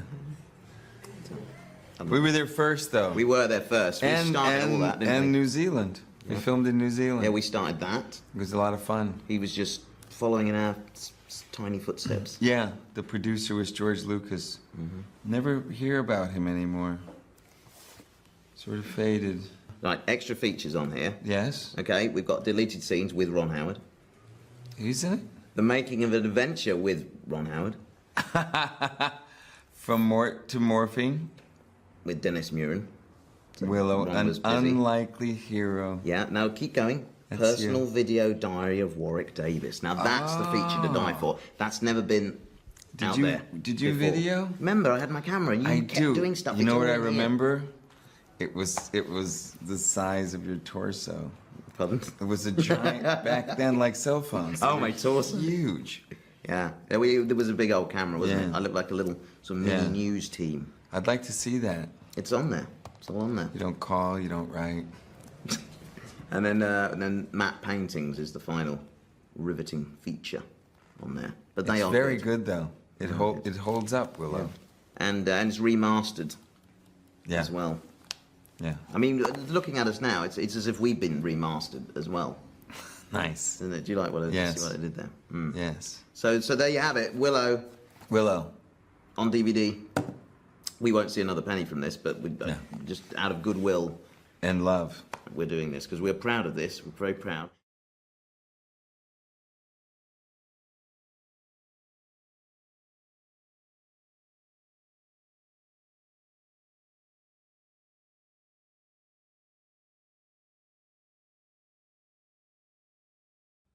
Oh, chimpanzee, that is only gonna bring it down to the beat. That's the jingle for Karl's diary, excerpts of which we read each week. Get straight into it. A band from the Conga have won the Best Newcomers in a Radio 3 competition. They use pots and pans for instruments. It says that the Conga is a poor, sad place. So why do people do that happy dance at the end of parties called the Conga? Right, one is the Congo. There's no place called the Conga. They come from a place called the Congo. Conga! Fucking hell, you're such a... Met Suzanne at Euston Station. I said I would sort out the tea tonight, so I called the curry house. The fella couldn't understand me. I asked for 2 poppadoms. He kept saying, how many? I kept saying 2. He still couldn't understand. I said 1 more than 1. He understood. When we picked up the food and took it home, there were 5 poppadoms in the bag. Oh, God!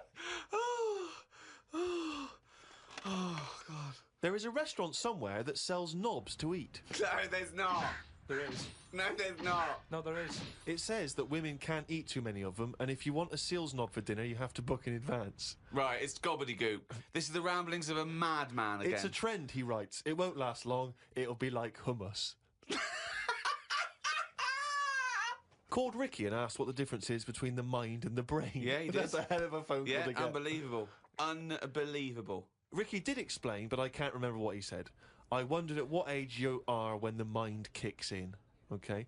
Ricky changed the subject and said there is an island called Spider Island. There's nothing but spiders on it. A bloke went to visit the island and said there was 1,000 types of spider in one tree. What do you think about that? What do you think of an island that's just full of spiders? I don't know, because you need spiders. I don't know what they do, but they say a world without spiders, like, wouldn't be good. But they sort of do something. There's something about if you did get rid of them all, it would have an effect. Well, of course it would. Get rid of anything, it would have an effect. Not everything though. Like I've said, you know, jellyfish and what have you. Well, no. It's 97% water or something. Yeah. So how much are they doing? Just give them another 3%, make them water. That's more useful. Give him and make them water. Oh. Right, old woman, about 70 years old. She's normally fit and healthy and stuff, nothing wrong with her, she's having a good life. And one day, she goes for a check to the doctors, just to check herself out, 'cause she's getting on a bit. Says, take your clothes off and that. So she does, and checks her out, says, yeah, you're looking good, you're looking good. Turn round, he said, oh God. He says, you got a tumour on your buttock. Right? So she goes, oh, what, can you do anything to sort it out? So they go, yeah, we could book you in for an operation, it's best if we remove this. Books are in for an operation, operation day comes, strip her down and that, they're all stood round, the doctors, start to operate. It only turns out it's a pork chop that she sat on 5 years earlier and it had stuck to her buttock. Right, Carl. I can forward you. I'm not. Right. No, listen. Serious. Right, okay, Carl. I'm telling you now. I'm leaving. I'm never doing this show again. No, I'm serious. Honestly. You're talking. I've never had such. You are. Play a record. Play a record. I can't believe it. What do you mean you can't believe it? Stop the record. Stop the record. Stop the record. Right. Okay. Right. What do you mean you couldn't believe it? No, when I read it, I said I've got to tell Ricky This that. woman had a pork chop stuck to her arse for 5 years. You mental case. Of course she didn't.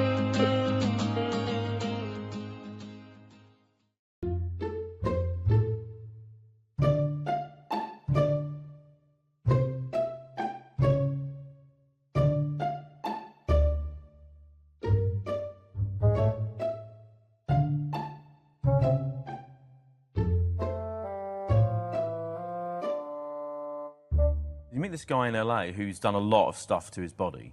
Mm. That's a result of a lot of plastic surgery and liposuction and... 120 procedures. Yeah. About 100 and... What did he say? It's about $150,000 worth of work. I'm quite impressed with the fact you don't care. You're happy to stand there posing with your top off. And let's face it, you haven't got the best body known to man. It's not a bad one. No, it's fine. It works. Yeah. But I understand that any women watching this wouldn't go, oh, look at him. But that's the reality, isn't it? That's what most people look like. Yeah, absolutely, yeah. So I don't know what's happened where they think that's normal on the left. All that, Yeah. all them bits, Yeah. they're all implants he's got. The bits in his pecs, on the back of his arms, he's had stuff put in there. Yeah. And I was like, that can't be comfy. No. Have you sort of laid on Brighton Beach? Yeah. It's Pebbly Beach, isn't it? Yeah, I used to live in Brighton. Yeah. And it's not nice, is it, really? It's bumpy it's annoying, and that. yeah. And that's what I imagine it would be like for him to lie down at night, because he's not lying on his own bits. Right, it's all lumps of stuff. But honestly, the lengths people go to, he was telling me about how people have the ball sack. Yes. The testicle. Crack. Not just that anymore. Oh, what do they have now? Ironed. Oh, what? Oh, really? They have the things ironed because of the creases. Oh, God. They don't want creases in it. It's just like, what? I mean, So they when want I said to him, a smooth yes. ball sack. And again, I was saying they're not, lines on your face, it's about expression, it's about showing feeling.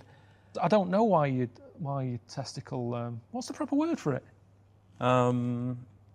Scrotal sack, maybe? Is it? Something like that, yeah. The scrotal It's sack. your scrotum, isn't it? Your scrotum. Yeah. It's got wrinkly, lines on it. Yeah, what's that? I mean, they're not worry lines, are they? No. I don't know what they're there for. I suppose it's to give it a bit of movement. But at the end of the day, they've been like that for thousands, millions of years or whatever. Don't worry about it.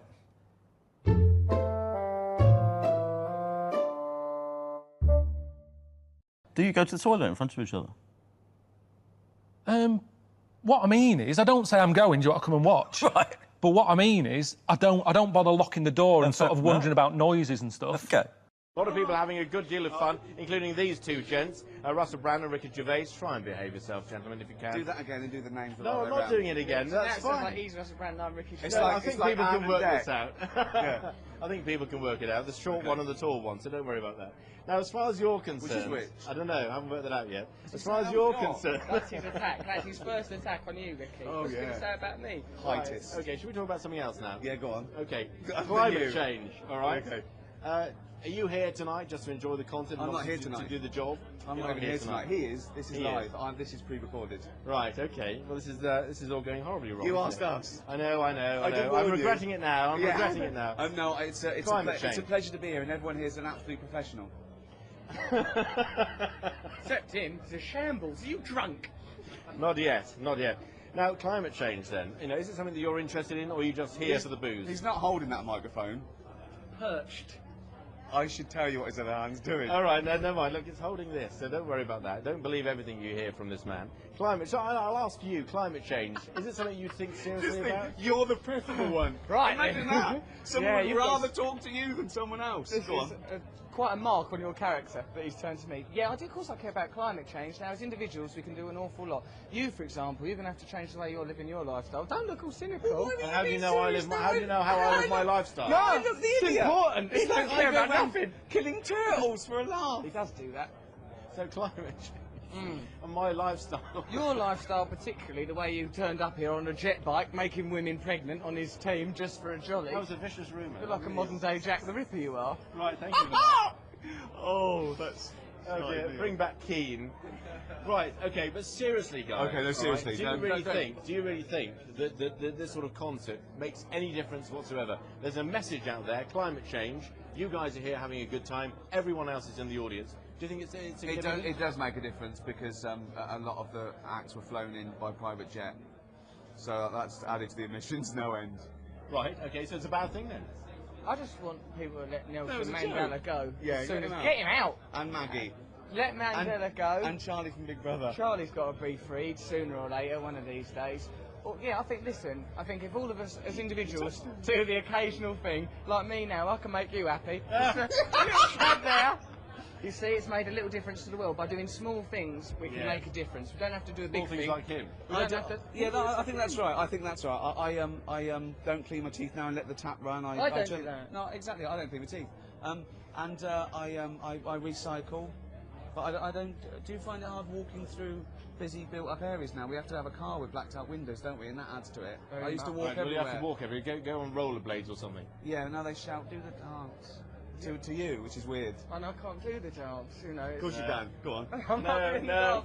If it comes to that point, I think it's been a grim afternoon here at Wembley if I find myself doing that dance. Crikey.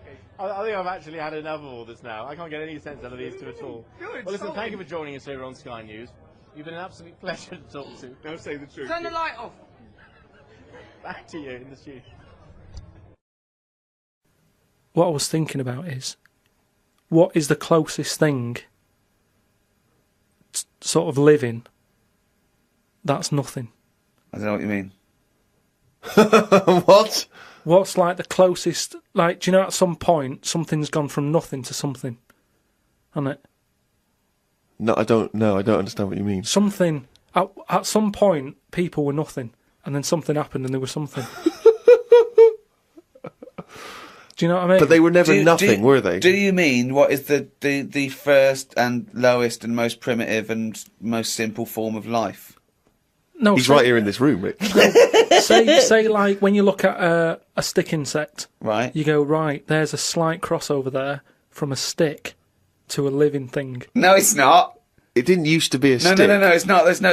There's no biological relationship between it and a stick. But there isn't much difference between the two, is what I mean. Of course there is. It's a huge there isn't. difference. They just sit there looking like a stick. That's their skill. Yes, but there's nothing to do with being a stick. It's like camouflage. That's like saying when a soldier puts on combat gear, you're saying he's a cross between a human and a shrub. He's not a cross between a human and a shrub. No, is but that's man-made from a distance stuff. you can't see him. That's the same as the stick insect. No, but that isn't what I'm saying. What I'm saying is, have you seen them weird things that just look like they sort of look like a leaf? Yeah, they're insects that have evolved to look like a leaf. So a bird thinks, oh, there's no tea there. No, that's but not a juicy insect. It's a leaf. I don't eat leaves. Yeah, but at some point, something has had it away with a leaf. No, What? at no point has something had it away with a leaf. No, to make it look that much like No. a leaf. At no point did a beetle shag a leaf. There's nothing on a genetic level or molecular level, anything to do with it having anything to do with a stick or a leaf. It's superficial. It's the way it looks. That's all it. That's like saying chameleons must have mated with green once. They are green. No, but it looks like a leaf. What I don't understand is it has evolved to blend in perfectly with its surroundings and fool predators. But then how does it meet? How does it have relationships? It will be going around sort of having it away with a leaf. No, it won't, because it doesn't know what it looks like. It doesn't matter. They do it with pheromones and attraction, and it's not like they, a stick insect will be talking to a stick for ages and go, "Oh, I've wasted my time here. This club's dead." Rude. I was chatting to her. She was foxy, but she was giving me nothing. But Dave, that's not a stick insect. That's a stick. What are you talking about? That's a stick. You've been talking to a stick all night. I can't believe it. I just thought she had a great slim figure. No, it's actually a real stick.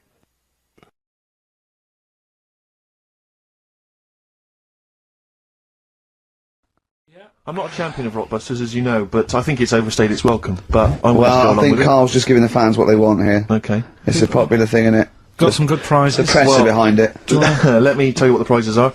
It's a dance music compilation, Cream Trance Anthems 2003. We play a lot of trance on the station. I put that on quite a lot and danced to it myself. There's the original motion picture soundtrack to the forthcoming film adaptation. When you've seen the film, I'm sure that will mean more to you. You like that, don't you? It's a good movie, yeah. Nicolas Cage playing himself and a twin brother.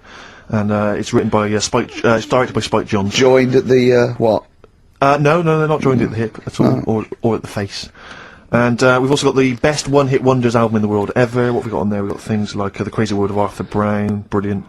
Nana, 99 Red Balloons. The Rembrandt. In fact, it kicks off with Nana. Sure. That's followed up by I'll Be There For You, the theme from Friends by the Rembrandts. Yeah. And of course, Breakfast at Tiffany's by Deep Blue Something. Brilliant. Deep Blue Something. Is that the worst name ever? I think it possibly is. No, Sixpence None the Richer. Sixpence None the Richer. That's a pretty bad name. Okay, again, I know we've got a lot of chill-out fans who listen to us, so the best chill-out album ever. Yeah. Bear in mind, of course, all these prizes collated by Carl from, I guess, people's drawers. Yeah, looking in a drawer. Oh, dearie me. What is it? The only thing probably worth having is a, I mean, it's topical, if nothing else, Carl. A 7-inch by the White Stripes. Merry Christmas from the White Stripes. That was their exclusive Christmas single. So if that's early, isn't it? That's get that. It is worth. A lot of people have got to wait 11 months before that's released. Yeah. Or is it last Christmases? Exactly. And I have never heard of this DVD. Go on. I like to think of myself as being fairly familiar with TV and films, but I have never heard of Stephen King's Rose Red. Welcome to DVD. a place evil calls home. And it's on DVD, it's certificate 12, so don't imagine anything too shocking. And it looks appalling. Is Rose Red Mansion truly haunted? To find out, Professor Okay, we've got the gist of it. They're not very good prizes, they're cobbled together, but if you've got nothing better to do, call in if you know the answers to these clues. It's Rockbusters. Let's not let them call in, Rick. Please don't let those people call in. No, they're not calling in, it's email only. Carl, don't interrupt me. I'm just... ricky.gervais@xfm.co.uk. Email only. I can't stress that enough. We just don't want to speak to you people. Right, go on. Right, so I give some initials out and a cryptic clue, and it makes up the answer and that. Well, sometimes it does, yeah. Go on. There's two of them, there's a new aspect, which I'll explain about in a minute. Oh, so, God. the first one is, cryptic clue is, well, if he would have been wearing an helmet, it would have been alright. And the initial there is B, right? So, well, if he would have been wearing an helmet, he would have been alright. That's B, right? Band or an artist. Second one, why are them Jamaican fellas swinging fish around their head? Okay. Alright, This initials just fills me with... DS. DS. Why are them Jamaican men swinging fish around their head? Alright? And the final bit to Rockbusters. It's a new bit. Last week I played you this.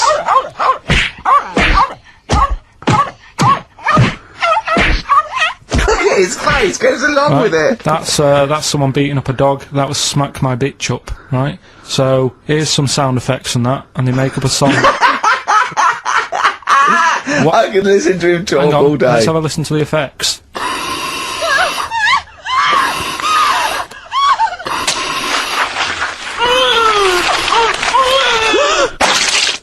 That's terrifying. Right, I told you not to play that one. It's rubbish. No one will get that. Well, we'll see. I heard that. I can't always say, what do you think? I said it's rubbish. No one will get it. No, it's not the one you think it is. Ah. Right, so email in ricky.gervais@xfm.co.uk and you can win that stuff. I'm a little bit confused. I'm here. I've heard what you're saying. We've discussed this in the past. I don't know what's happening. What's that? Is that a clue? That's a cryptic clue. That screaming to a song, is it? Do with screaming. Well, don't say it. So it should stand up by itself. Don't give them any clue. Hang on a sec. So this is the name of a song. It's not a band or an artist. Yeah, the sound that's effect. So the first two are bands or artists, and the last one is the name of a song. I said we should abandon this. Okay, right. Do the question. Do the questions and the answers. And if I think that it's either too hard or ungettable because it's stupid, we're binning it. Right. I thought we'd already been. I'm annoyed that. Right, come on. Do what was do it quickly. The first one was, well, if he would have been wearing an helmet, he would have been alright. Right, what's the answer? That was B. What's the answer? Bust head. Right, that works. All right. Busted. That's fair enough. Did anyone get that? I assume some people got. No. People have given up, Rick. People aren't even bothering to contribute. Right, what's the next one? They've just ignored it like it never happened. Busted. Second Busted. one. Busted. Why them Jamaican men swinging fish around their head? Go on. That was DS. Yeah. 70s band, Trout Spinners.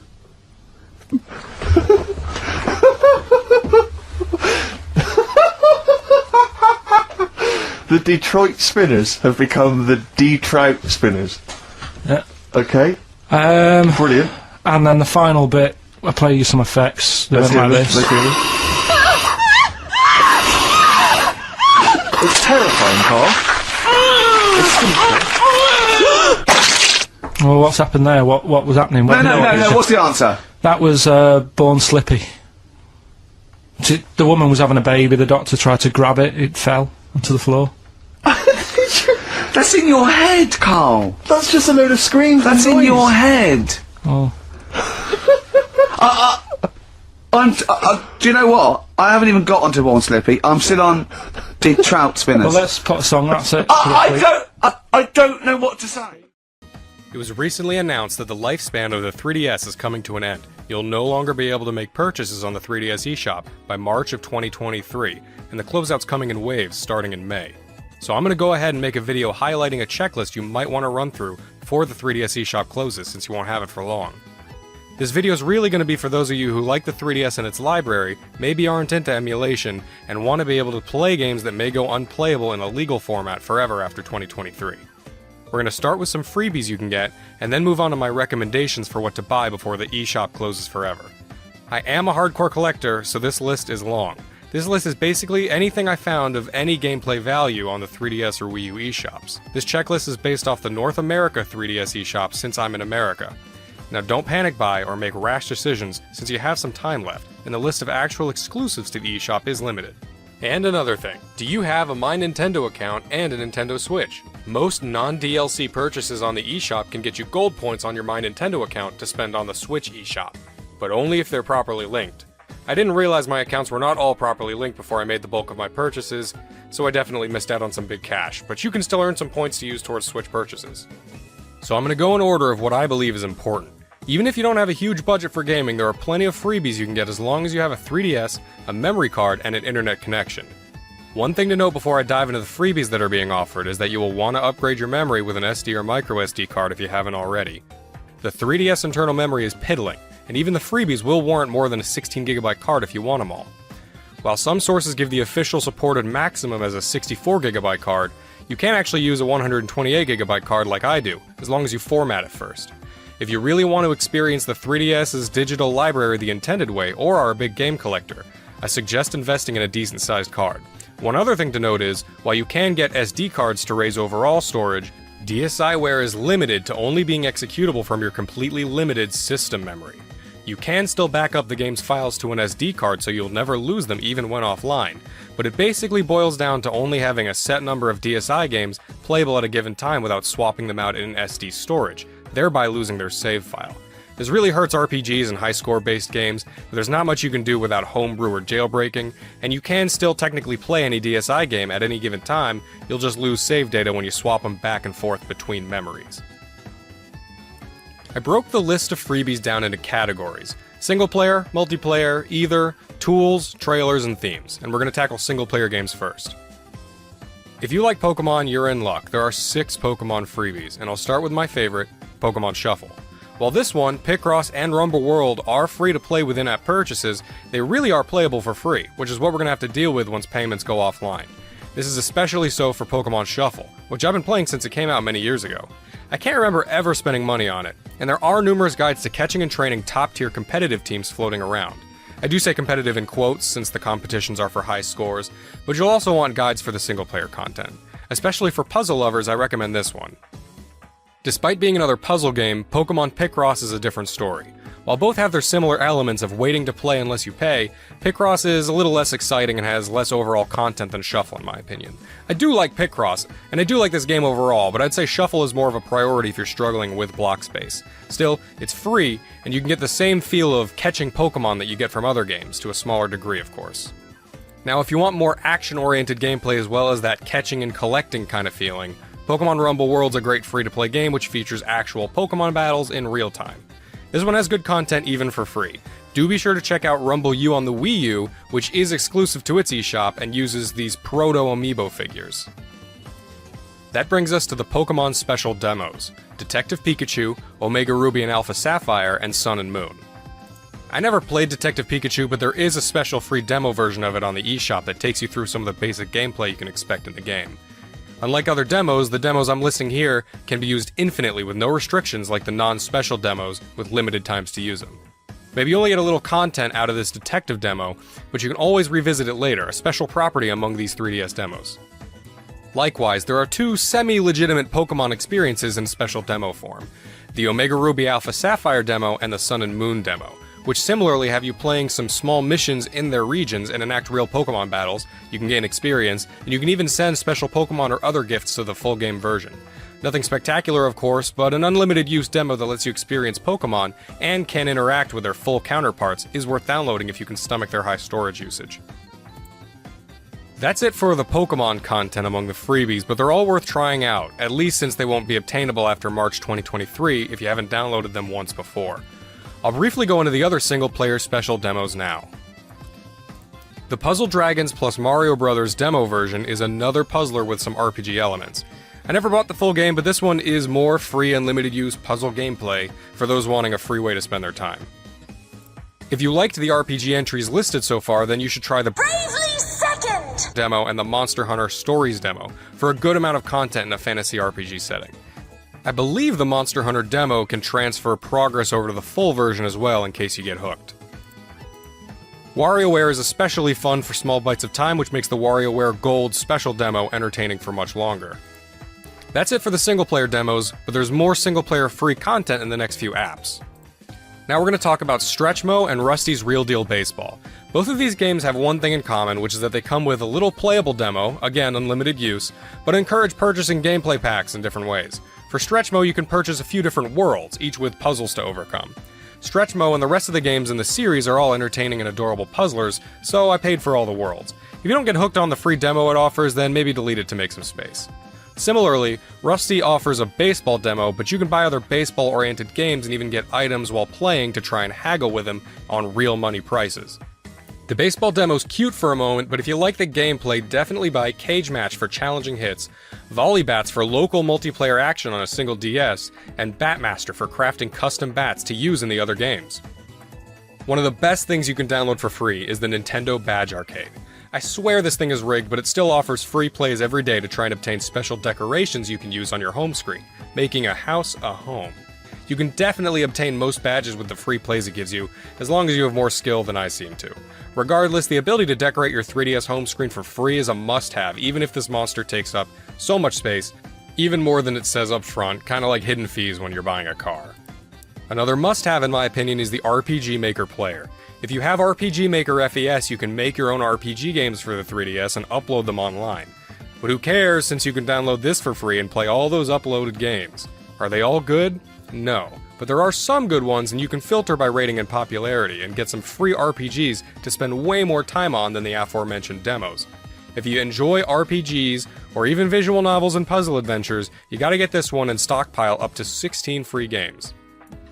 Now if you have a new Nintendo 3DS XL, you can use Amiibo, or you can use this adapter if you have a different model.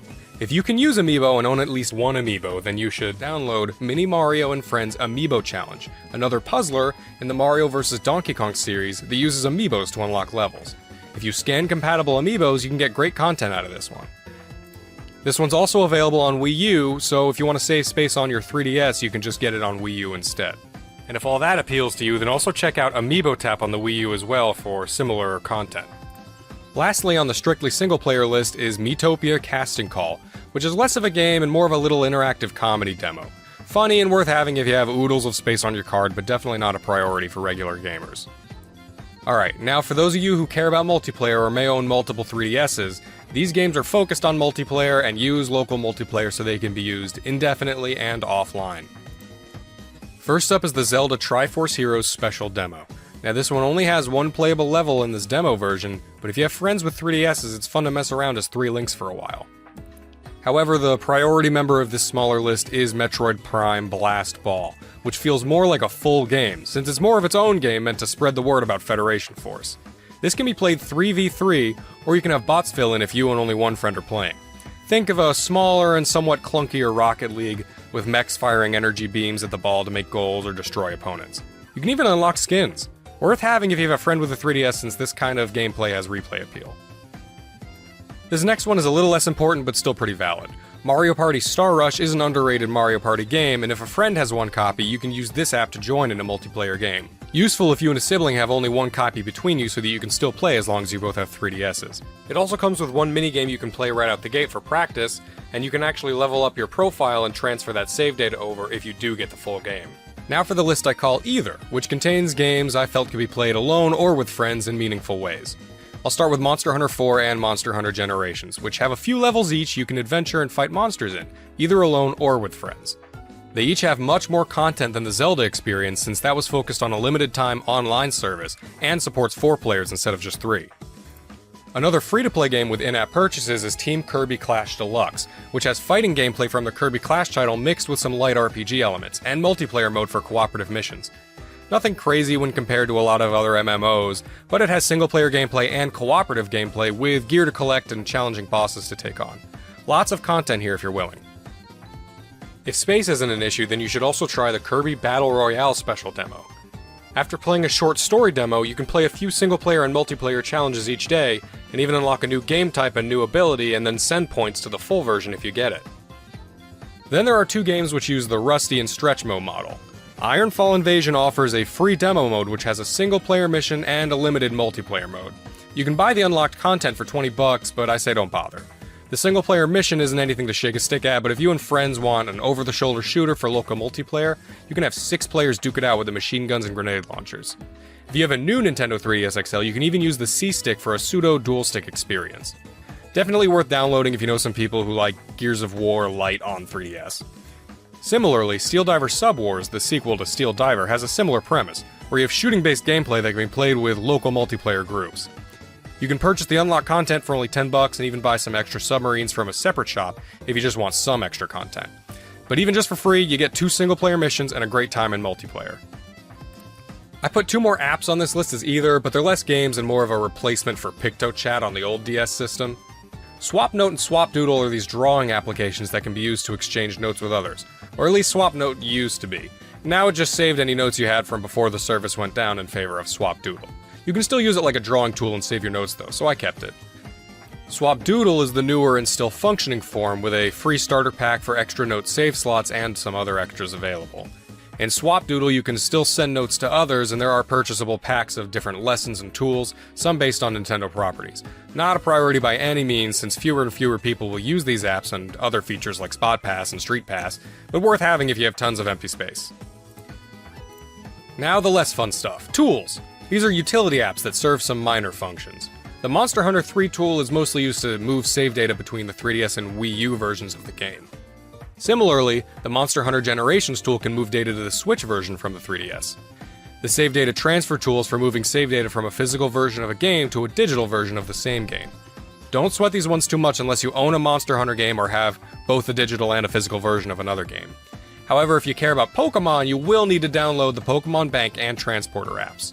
These tools are going to eventually be made free to use and are how you house and transfer Pokemon from generations 3 up through 7 and then move them to Pokemon Home. So they're must-haves if you own any of those generations.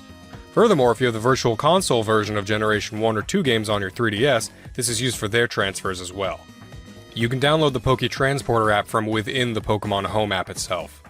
Now, the least useful of all of these isn't really a tool, I just put it here since it's not really a game per se. It's Photos with Mario, an AR card app that lets you take photos of Mario characters in different locations as long as you have the right cards. It's basically useless unless you have one of the compatible cards, but it is free and maybe you'll get a pack in the future, off eBay, only worth having if you can spare the space. That's all for applications, but there are a few trailers that are free. Definitely only look at these if you have tons of space, i.e. a 128GB card or something like that. You can download the trailers for Kid Icarus Uprising, Donkey Kong Country Returns, Zelda A Link Between Worlds, and Metroid Samus Returns. You can also download a video with some clips relating to Halloween-themed levels in gaming. These are just videos, but cool and/or cute things to look back on, especially since some of the footage shows previous builds of the game with different graphics. Not a priority by any means, but I like preserving these things for some reason. And finally, for the freebies are the themes. There are several 3DS themes that you can still get for free, most of them listed in a free section in the theme shop.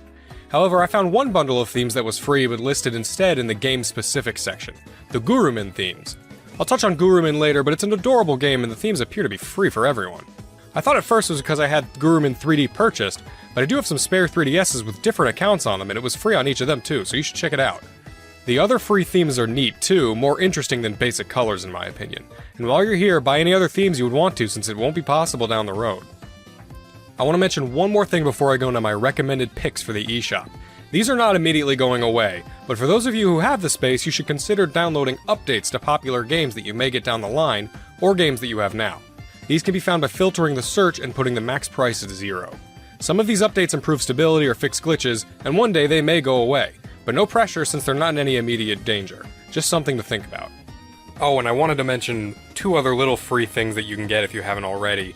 In the Street Pass Me Plaza, you can get one of 2 free games, a stock market game and a slot car racing game, but I assume most of you have already as long as you've been using the Street Pass Me Plaza. And another freebie you can get as long as you have a My Nintendo account, Flipnote Studio 3D, which is a successor to the Flipnote Studio on DSi. Okay, now for a rapid fire of the games that I want to recommend. I'm just going to give brief descriptions or even just put up a second of gameplay so that you can know whether or not you want to look into that particular game. Let's start with the list I'm going to call priority games in no particular order. And I have purchased most of, if not all of the following titles on some system. This is just how I spend my paycheck. Not all games I list will technically be eShop exclusives, but many of the games on this list will either be difficult or impossible to legally play otherwise, especially the DSiWare titles. First off is Photo Dojo. Do you like fighting games or beat 'em ups? This is either with local multiplayer off of one DS, and you can be the fighter. While not a very deep game, it is a really fun one I've been playing since I was younger. Next is Game & Watch Donkey Kong Jr. Actually, the whole library of Game & Watch is recommended, but if you have to pick just one, I like Donkey Kong Jr. the best. Dragon Quest Wars. Fans of strategy games need this one. It's got local multiplayer on a single DS, and features adorable Dragon Quest characters and a decently smart AI. Soul of Darkness is a pretty well-made Castlevania clone that utilizes camera functions and actually made a younger, edgier me cry with its ending. If you like Castlevania, you could do worse. Pokemon Battle Troze is for puzzle fans who wanted more than Pokemon Shuffle, and perhaps like the original Troze game. This one does have Nintendo polish. If you like the camera functionality of Face Raiders, Pokemon Dream Radar is a fun way to scratch that itch and give rewards to the Gen 5 games at the same time. I always champion side games that interact with the main series. I'm going to go ahead and recommend the entire Level 5 eShop exclusive lineup, but the best are definitely Crimson Shroud, Attack of the Friday Monsters, and Liberation Maiden, as I'm sure you've seen in the other eShop videos. There's a reason these are on everyone's lists. Pocket Card Jockey is also on everyone's list for the eShop grabs. This game has the Game Freak touch for sure. If you're a retro fan, you'll be looking at the Virtual Console games, and you should. While not really exclusive to the 3DS, they may be easier for you to play here. That goes doubly for the Mysterious Murasame Castle, which is a Japan-only title. This is pretty much the only way a Westerner can play this game without emulation, and it's very good for an early Famicom game. Similarly, check out Earthbound Beginnings, which was a Famicom game released with an English patch here on the Wii U. Also on Wii U is Kuru Kuru Kururin, a game that never came to the US when it was on GBA, but now it's here on Wii U, and it's a great mix of puzzle, time attack, and physics. Also check out Sin and Punishment on Wii U, since that's another game the US didn't get, and instead we only got its sequel on Wii. I always thought this next one was related somehow to Murasame, but it's just another Nintendo samurai game. Sakura Samurai is a very artful game that makes really good use of the 3D effect. If you like Street Pass, you need to check out the Mii Plaza games. I went ahead and got them all, but at least for your free game, get Slot Car Racing. I would also recommend Mii Force and Monster Man are the most from the others, though I do think they all offer a fun experience with interactions from other players if you can get a Street Pass. Also take a look at the premium paid update for Street Pass Plaza, which adds a few small features. The next one you might skip since there are other games in the series with very similar gameplay, but I do adore the Yumi series, especially Yumi's Odd Odyssey, a puzzle platformer on 3DS. Maybe skip it if you have its sequel on Switch. This DSiWare exclusive is a mix of stealth and puzzle gameplay, a clever game called SKP Go. I've been playing this one since I was younger, and it has a little storyline about an amnesiac who's pursued by assailants, and challenging gameplay along with it. Another one I grew up with, Elemental Masters, is one of those TCG role-playing games set in a fantasy world. Kinda similar to Puzzle Quest in the setup, but the gameplay is more like a side card game from a regular RPG, like the one in Final Fantasy VIII, or the Digimon TCG in Digimon World 3 or Pazaak. I'm currently having a lot of fun playing Chibi Robo Photo Finder. Now, I never had or played the original Chibi Robo, but I did play Park Patrol on DS and thought it was fun, and this one scratches that similar itch. Consider getting Inazuma 11, a soccer RPG game that does not get many releases in the US, though if you're in the JP or PAL regions, there were many released in the series.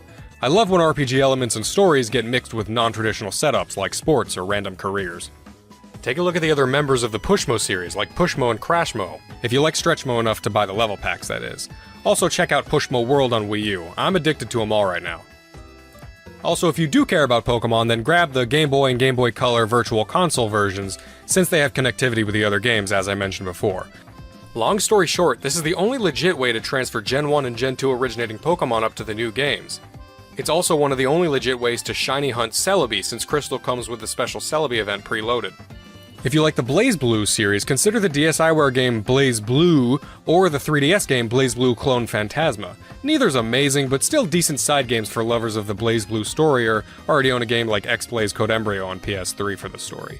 And go ahead and look at Pro Jumper and Radio Hammer while you're on the Arxis and Axis pages in the eShop. Birds and Beans and Paper Airplane Chase are WarioWare micro games for sure, emphasis on micro, but both have addicting high score-based gameplay. Birds and Beans has an unlockable second mode, and Airplane Chase has single DS multiplayer mode. A similar title, Spotto has simple gameplay, but physics-based games are always a treat. If you own or care about Smash Bros. On Wii U, you can get this cheap app to use your 3DS as a controller for the Wii U version. Touch Battle Tank Tag Combat and Tank Troopers are the two better tank-based games I've found, though Tanks vs. Ants looks decent. If you only get one, I recommend Tank Troopers, since Touch Battle Tank Tag Combat, that is a mouthful, needs a second copy to play multiplayer, while Tank Troopers can use download play. 80s Overdrive is a classic retro racer that reminds me of Victory Run or Final Lap Twin, and you guys know I love Final Lap Twin. It does lack an open world to explore like Final Lap Twin, but the racing feels nice and the upgrade system helps with that RPG feel. Another similar title is Gotcha Racing, which has a similar mechanic, but a vastly different, cutesier art style. Take your pick, they're both fun to play. There are 3 Kirby games that are kind of leaving with the eShop. Kirby Fighters Deluxe, DDD's Drum Dash Deluxe, and Kirby's Blowout Blast. All this alliteration. These are expansions upon minigames from the mainline titles, and are all fun. I do like the multiplayer fighting aspect of Fighters Deluxe, but the gameplay gets reused in the free-to-play Team Kirby Clash as mentioned before. Blowout Blast is a well-made 3D platforming action game, and DDD's Drum Dash is a rhythm game that somehow reminds me of some of the bonus stages in Klonoa on GBA. All are worth getting in my opinion since they have that Nintendo polish. This is the part of the video where I realized it was going to take way too long to capture all of the 3DS footage manually like I've been doing, and I wasn't experienced enough to edit it all together and keystone it correctly.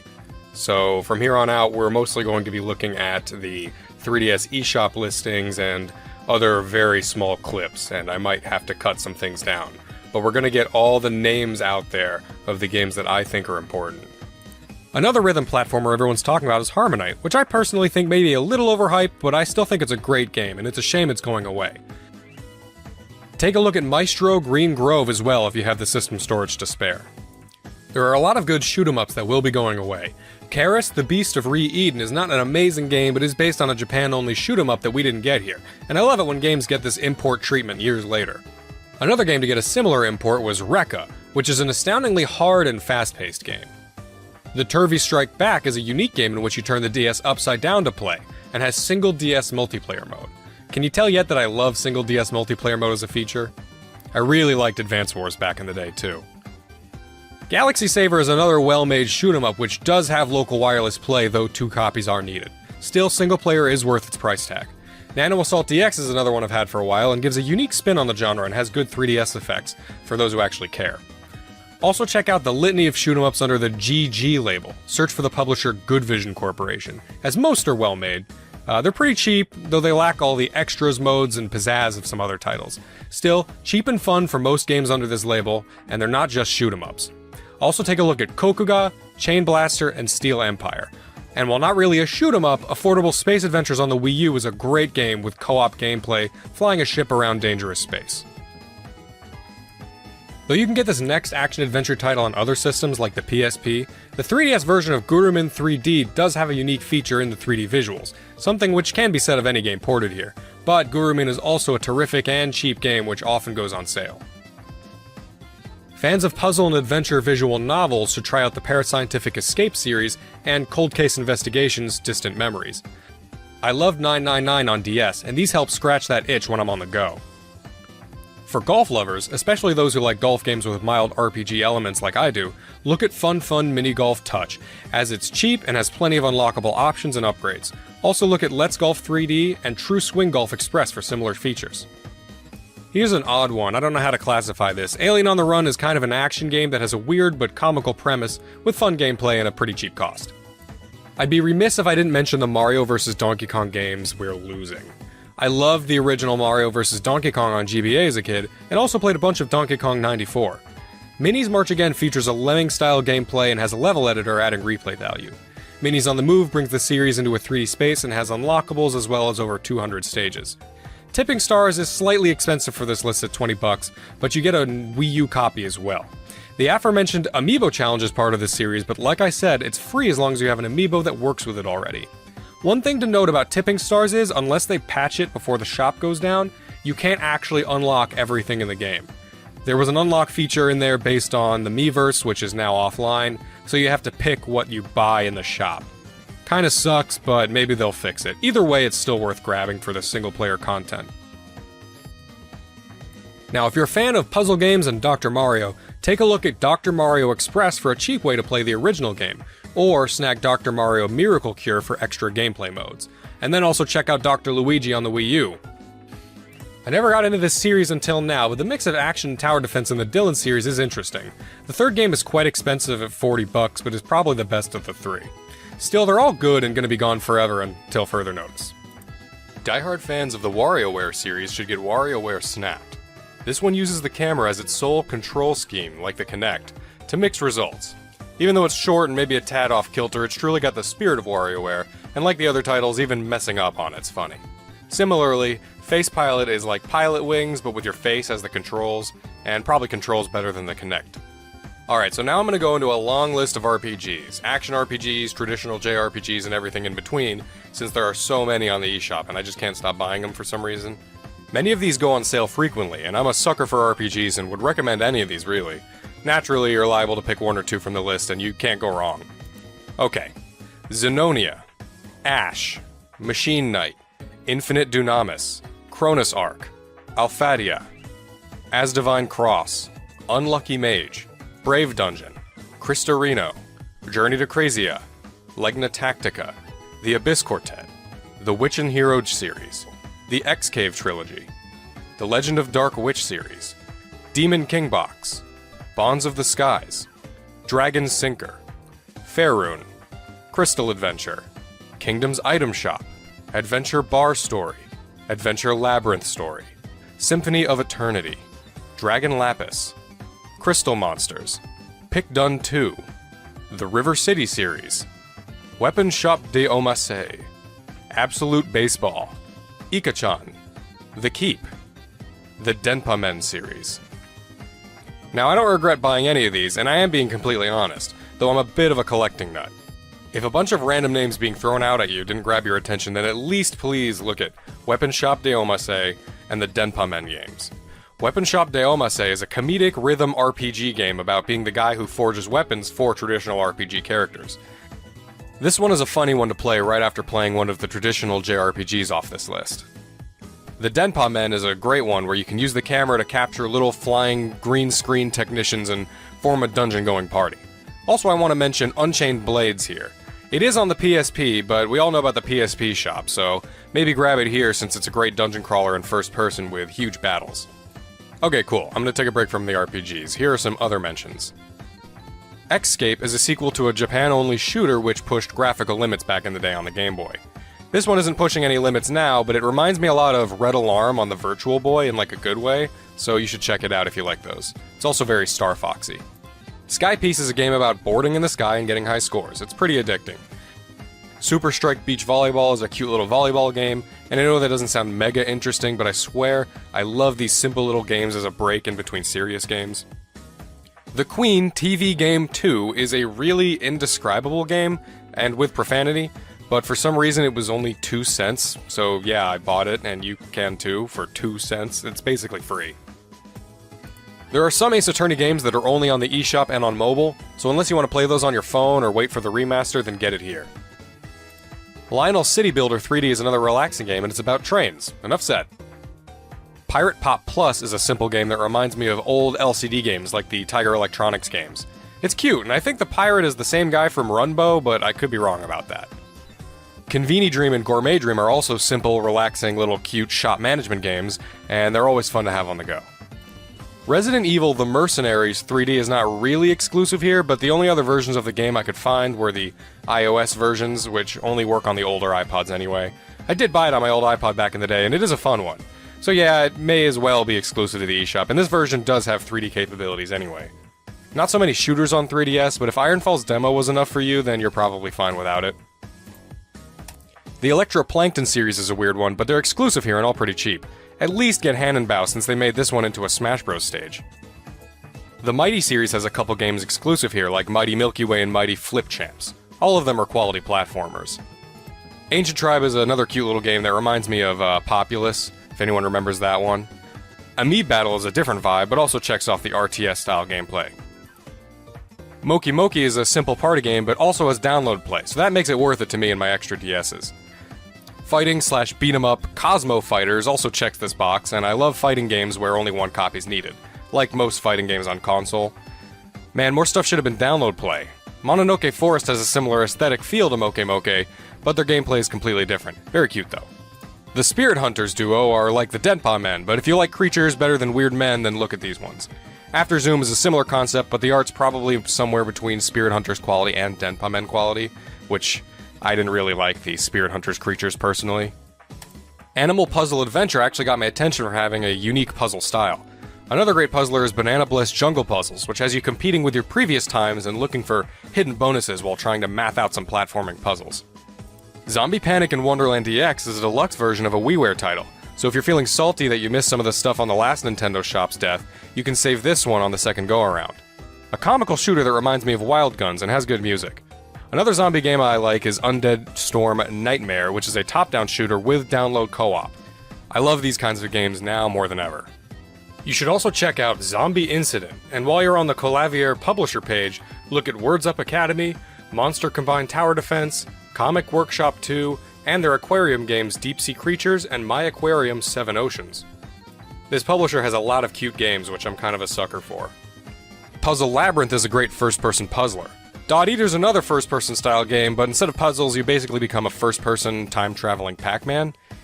Other puzzlers I want to mention are Snapdots, Spin 6, Number Battle, Trajectile, Quetzal's Corridors, and Lincoln Launch. The Virtual Console version of Super Mario Bros. Advance 4 Super Mario Bros. 3 contains the e-reader DLC that never got released here otherwise, so if you like Mario, you should check it out. You may also want to check out Pokédex 3D Pro if you're a die-hard Pokemon fan, though it's a little pricey for what it is. It does have some quiz games to check your knowledge. And to wrap it up, here's a rapid fire of some smaller titles I still want people to check out before they fade into the past and obscurity. A Kappa's Trail, Luxley, Clash of Elementalists, Rhythm Heaven Megamix, Groove Heaven, The Usagi Duo, The Lost Town Duo, Sadame, Castle of Magic, Arrow Porter, Starship Damray, Gata Protectors, Defense of the Middle Kingdom, Dairojo Samurai Defense, Chronos Twins, Petit Novel Harvest December, Swords and Darkness, Grinsia, Creeping Terror, the Silver Falls games, which are apparently getting new releases soon, Fragrance Story, in case you didn't get a physical copy recently, Hazumi, Butterfly, Inchworm Animation 2, Amita's Path, Space Lift Danger Panic, Color Zen and Color Zen Kids, BitBoy Arcade and Puzzle Box Setup, Dress to Play Magic Bubbles, Escape Vector, Fluidity Spin Cycle, Crazy Construction, Cube Tactics, Pyramids, Ambition of the Slimes, Drancia Saga, Alchemic Dungeons, Jet Rocket 2, Siesta Fiesta, Bomb Monkey, Tokyo Crash Mobs, Art of Balance Touch, Gangstar 2, Flipper 2, Zoo Frenzy, Candle Root, Wizard Defenders, Flip the Core, Flametail, Metal Torrent, Penguin Patrol, Aura Climber, Smile Basic, Kersploosh, and Castle Conqueror Heroes. And that was the end of the list of specific titles. Whew! You should also check out specific publishers that you care about and see if anything strikes your fancy. Also check out the Virtual Consoles and 3D Classics, as well as the GG series for short, cheap arcade action. And finally, check for DLC. If you care about any DLC, such as the Fire Emblem DLC, get it while you can. I'll list some of the popular games that have DLC that you can buy. Fire Emblem Awakening, Fire Emblem Fates, that's the kicker right there unless you have the expensive special edition, and Fire Emblem Echoes. Senran Kagura 2, it has an extra playable character you can buy. The Monster Hunter games, they all have free little updates and extras. Persona Q, Super Smash Bros, get all the characters. Theatrhythm, you can get some songs that you really should have gotten with the base game for the same price as an actual iTunes song. The Shin Megami Tensei games, Bravely Default, Mario Golf World Tour, Fantasy Life, the Harvest Moon series, the Etrian Odyssey series, Culdcept Revolt, RPG Maker FES, you can get some extra resources to build with, Hyrule Warriors Legends, and 7th Dragon 3 Code VFD. Alright, awesome. That's my huge, way too long checklist for the eShop before it closes. I know it was a long video, but you have to be thorough and complete when something like the finality of a closing bank of games happens. Thanks for watching, and I hope something on this litany of things educated you or helped inform you on what you want to get before it closes. If you have any comments or questions, I will definitely be in the comments on this one since this is my biggest project, and my first scripted video on the channel, and want feedback and to hear your picks in case I missed a big one. I'd be excited to hear about another one I can get before it's gone, so please share. Also, I want to mention that a lot of these games do go on sale, so maybe stock up on your credit and then wait until the last possible moment and grab anything that's on sale. Alright, thanks for watching. Ho ho ho! Placebo in this picture on XFM 104.9. 8 minutes to go, let's make it a good 8 minutes and then we can all chill out. Yeah? Enjoy the rest of the weekend. Play the jingle. Oh, chimpanzee that monkey news. Excellent. A particularly aggressive jingle this week. Wow. Yeah, looking forward to this monkey news. Carl. Right. Come on. So, what's her name? What? We've done... Sorry, what? Brilliant. We've done a lot of monkeys who, like, got involved in crime and stuff. Yeah. Right? We had the one on the train station, nicking a bag. Yeah. We had the one who went into a bank. Who cares? Went into a bank and walked out with the money and stuff. Yes. Right? Didn't happen either. Next. But the thing is, you never sort of found out what happened to them. If they sort of got worse, got more involved into crime just and monkey stuff. news update. That would be amazing. Brilliant. What they found out in India is... Yeah. It's got a prison. It's just for monkeys. You mean wild animals? You mean a zoo? Yeah, a zoo or a kennel or something that where they've been gone mental or something. No, it's a prison. Yeah, It's a prison. Is it? Does it have fraud cases? It's mainly sort of animals that are attacked things. It's mainly violence. I bet. That's my that and theft. Say it again. Stuff. Theft. Say it again. Theft. Say it again. Robbing. No, let's go back to that word. We're going to keep doing it. We've got 6 Robbing. minutes. You're going to say the word right before you go to Hastings. Well, you say it. No, because then you'll know how to say it. Well, all right, robbing then. It's been caught robbing. Say it again, though. So Who's anyway. robbing? Who's robbing? So they've got this prison. Right? This is extraordinary. Say it again. No, you're not going to say it? Oh, go on then. So they got a prison for them, right? And there's 11 of them in there, 11 monkeys. Right. That are in there for life. Because that's... I think there's one just got out on parole, right? No time off. But there's 11. There's 11. I'll give you the bit of paper because I thought this was weird. Even you thought it was a bit weird. Now, Carl, what are they in there for then? Because I mean, they're in there for life, so I'm assuming it's murder, is it? Premeditated murder. They're not crime bosses, are they? They're not. Are they prostitution and gambling? Are you sure they're not just the pawns and the head sort of like orangutans up a tree going, remember, you don't know me. You're on your own. If I go down, you're all coming with me. You take some of your gorillas down there and sort him out. Oh, the great banana robbery. I wondered if they'd get them.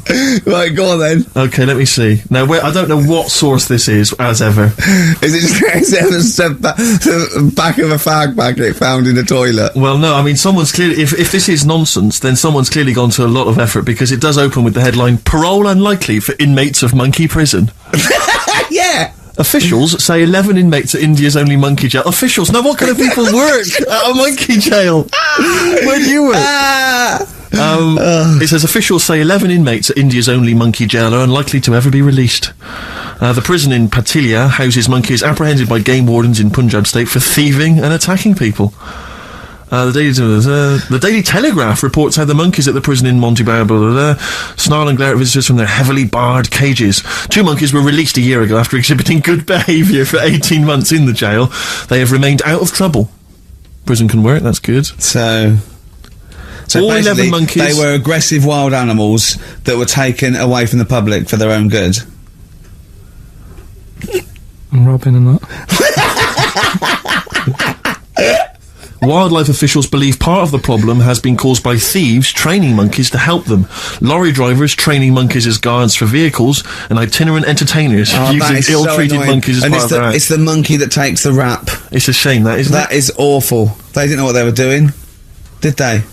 Oh, so there you go. What do you think of that, though, Carl? What would if you could visit them, like Lord Longford or something? What would you say to them? You go there and you get a visit a week or something. You know. So can you get us a video? Right. Do they get conjugal rights? Do you reckon? You wouldn't be interested in that, though, would you? They get what? Would you be happy to give them their conjugal rights? Yeah, would you? Fair enough. All right. Off to Hastings. Off you See go. you later. I treat most things in life. It's like I never go to the doctors. Unless it's really That is sensible. bad. That is very good advice. No. That's brilliant advice Well, for it anyone is, though. listening. Never go to the doctors. Unless it's really bad. But that's why a lot of people, die because they don't want to bother the doctor, or they're mildly embarrassed, or they don't know symptoms, bad symptoms. Go to the doctor if you're not sure about something. Like you were terrified to go and have your prostate. Still not doing it. Why not? I wish you wouldn't talk about it, because now Suzanne will listen to this and she'll go, oh yeah, you haven't been, and start dragging it up again. But why are you worried about a little a qualified doctor? I don't know what they're doing up there. What they just year pop are we in? They. What are you talking about? They pop their finger up. That's what I mean, though. Why? Why are they still using the index finger? What would you prefer, the forefinger or the thumb? Would you? No, what I mean is, we've got... Or a thumb on a stick, some kind of thumb on a stick. Would you prefer it to a be... mechanical thumb, a robot thumb? Why isn't it just a little camera? Well, they put the camera up if they initially discover something. But just put the camera up straight away. No, they don't need to. They pop the finger up, feel that the prostate isn't swollen, wiggle it around a little bit up your back passage. What are you worried about? I don't think they need to do Are that. you embarrassed? In Are this day you and age. embarrassed about being in a room with your trousers around your ankles and little fellas popping A little bit, yeah. Why? And the other thing is, it's not just that, is it? So you go in there, they check your heart out and that, which to me is the most important thing, because that's what keeps you going, isn't it? Yeah. Right? You've got to go there. You Yeah. sat on the bus stressing out, thinking, oh, in less than half an hour I'm going to have a finger up the arse, right? What is the problem? And they go in, they check your heart, they probably check your testicles and that. What's up with that? They check your testicles, yeah. Yeah, but it's all building, and you've sat there going, oh, soon that'll be happening. Yeah. And that's what puts me off. So if they just came round when you were asleep, Suzanne just let them in and goes, he's over there, right? Yeah. And they crept up and went, bang. You go, what are you doing?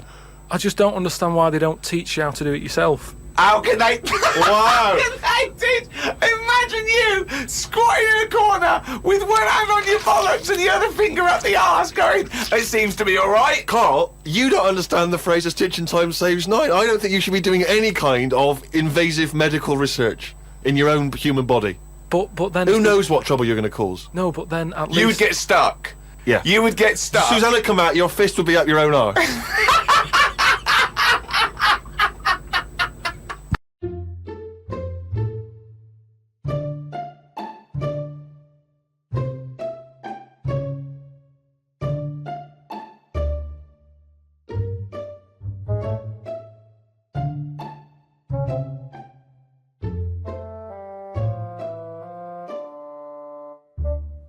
So in the final chapter on death, you go to Accra, is that right? And you kind of... Accra in Ghana, Accra. yeah.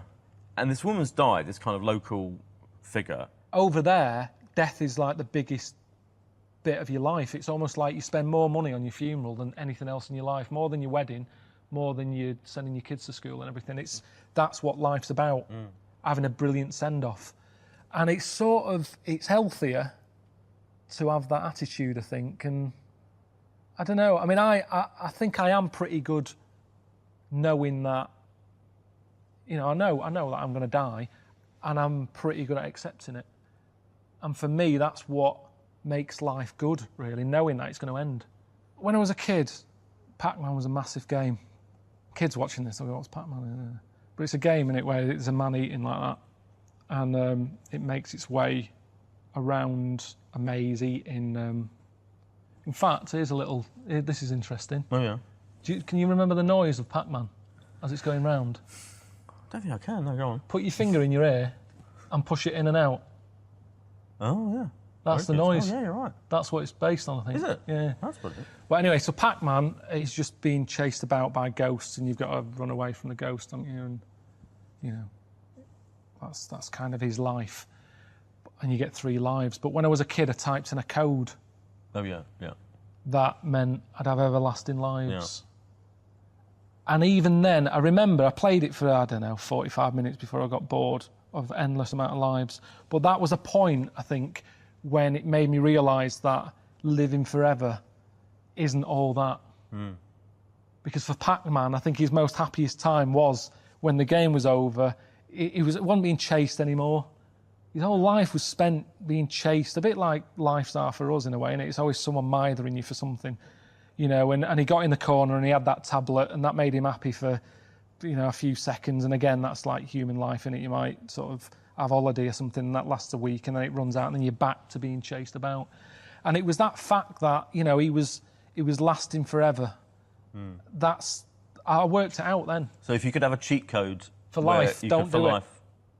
So there you go. That's death.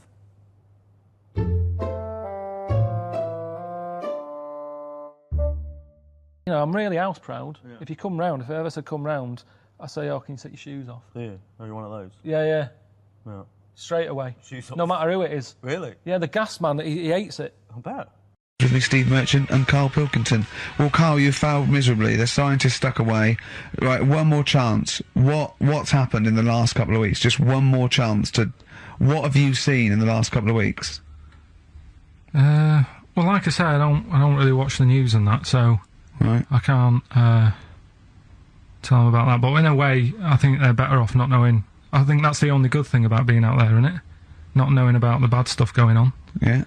So, I can't help them there. They don't need to look at the weather, do they? No, not enough. No. But, tell you about the Pope and that. Yeah, pretty extensive. What about the EU Constitution and the no votes? What do you make of that? What are your views? What's the problem there? Oh, this isn't broadcasting, though, is it? This is nothing. Come up with something. Well, the fat baby, then. The fat baby that they found. That was on the telly. Right. Well, what was that? It's just a little fat baby. That, I don't know what... It's just a little fat kid and that. What? Tell what? It was on the telly. It was on the telly. And but what was on the telly? You just said fat baby, fat baby, fat baby, fat baby on telly, fat baby on telly. You're meant to be telling them what's happened in the world. Tell me about the fat baby on telly. It's just they've found some. There's this illness called Momo, right? And they've just got this woman had a kid. It's really sad. It was on Channel 4 and that, right? And kid's born. You sure it wasn't Jimmy Carr? Kid's born and that, right? Momo? It's called Momo. Isn't that yeah. Black Music Award? No, right, little fat baby and that, and there's only 3 of them in the world. These little fat babies. Right. And so one of them... they're in danger. How fat? Are you not telling what do you mean? How fat are they? 6 stone it was only 2. And there's 3 of them in the world, and there was this one, and there was one in Brazil. Are they like endangered? Is that the problem? Because there's only 3 of them in the world. Are we worried? Is it like a conservation campaign? They're hunted for their flesh. No, it's sad. If you, I know it's easy to joke on that, but if you've seen it, you'd go, oh, it's a bit sad and that. Well, I haven't seen it, and I know nothing about it. Well, I've told you, there's 3 of them in the world. Okay, what else was on telly?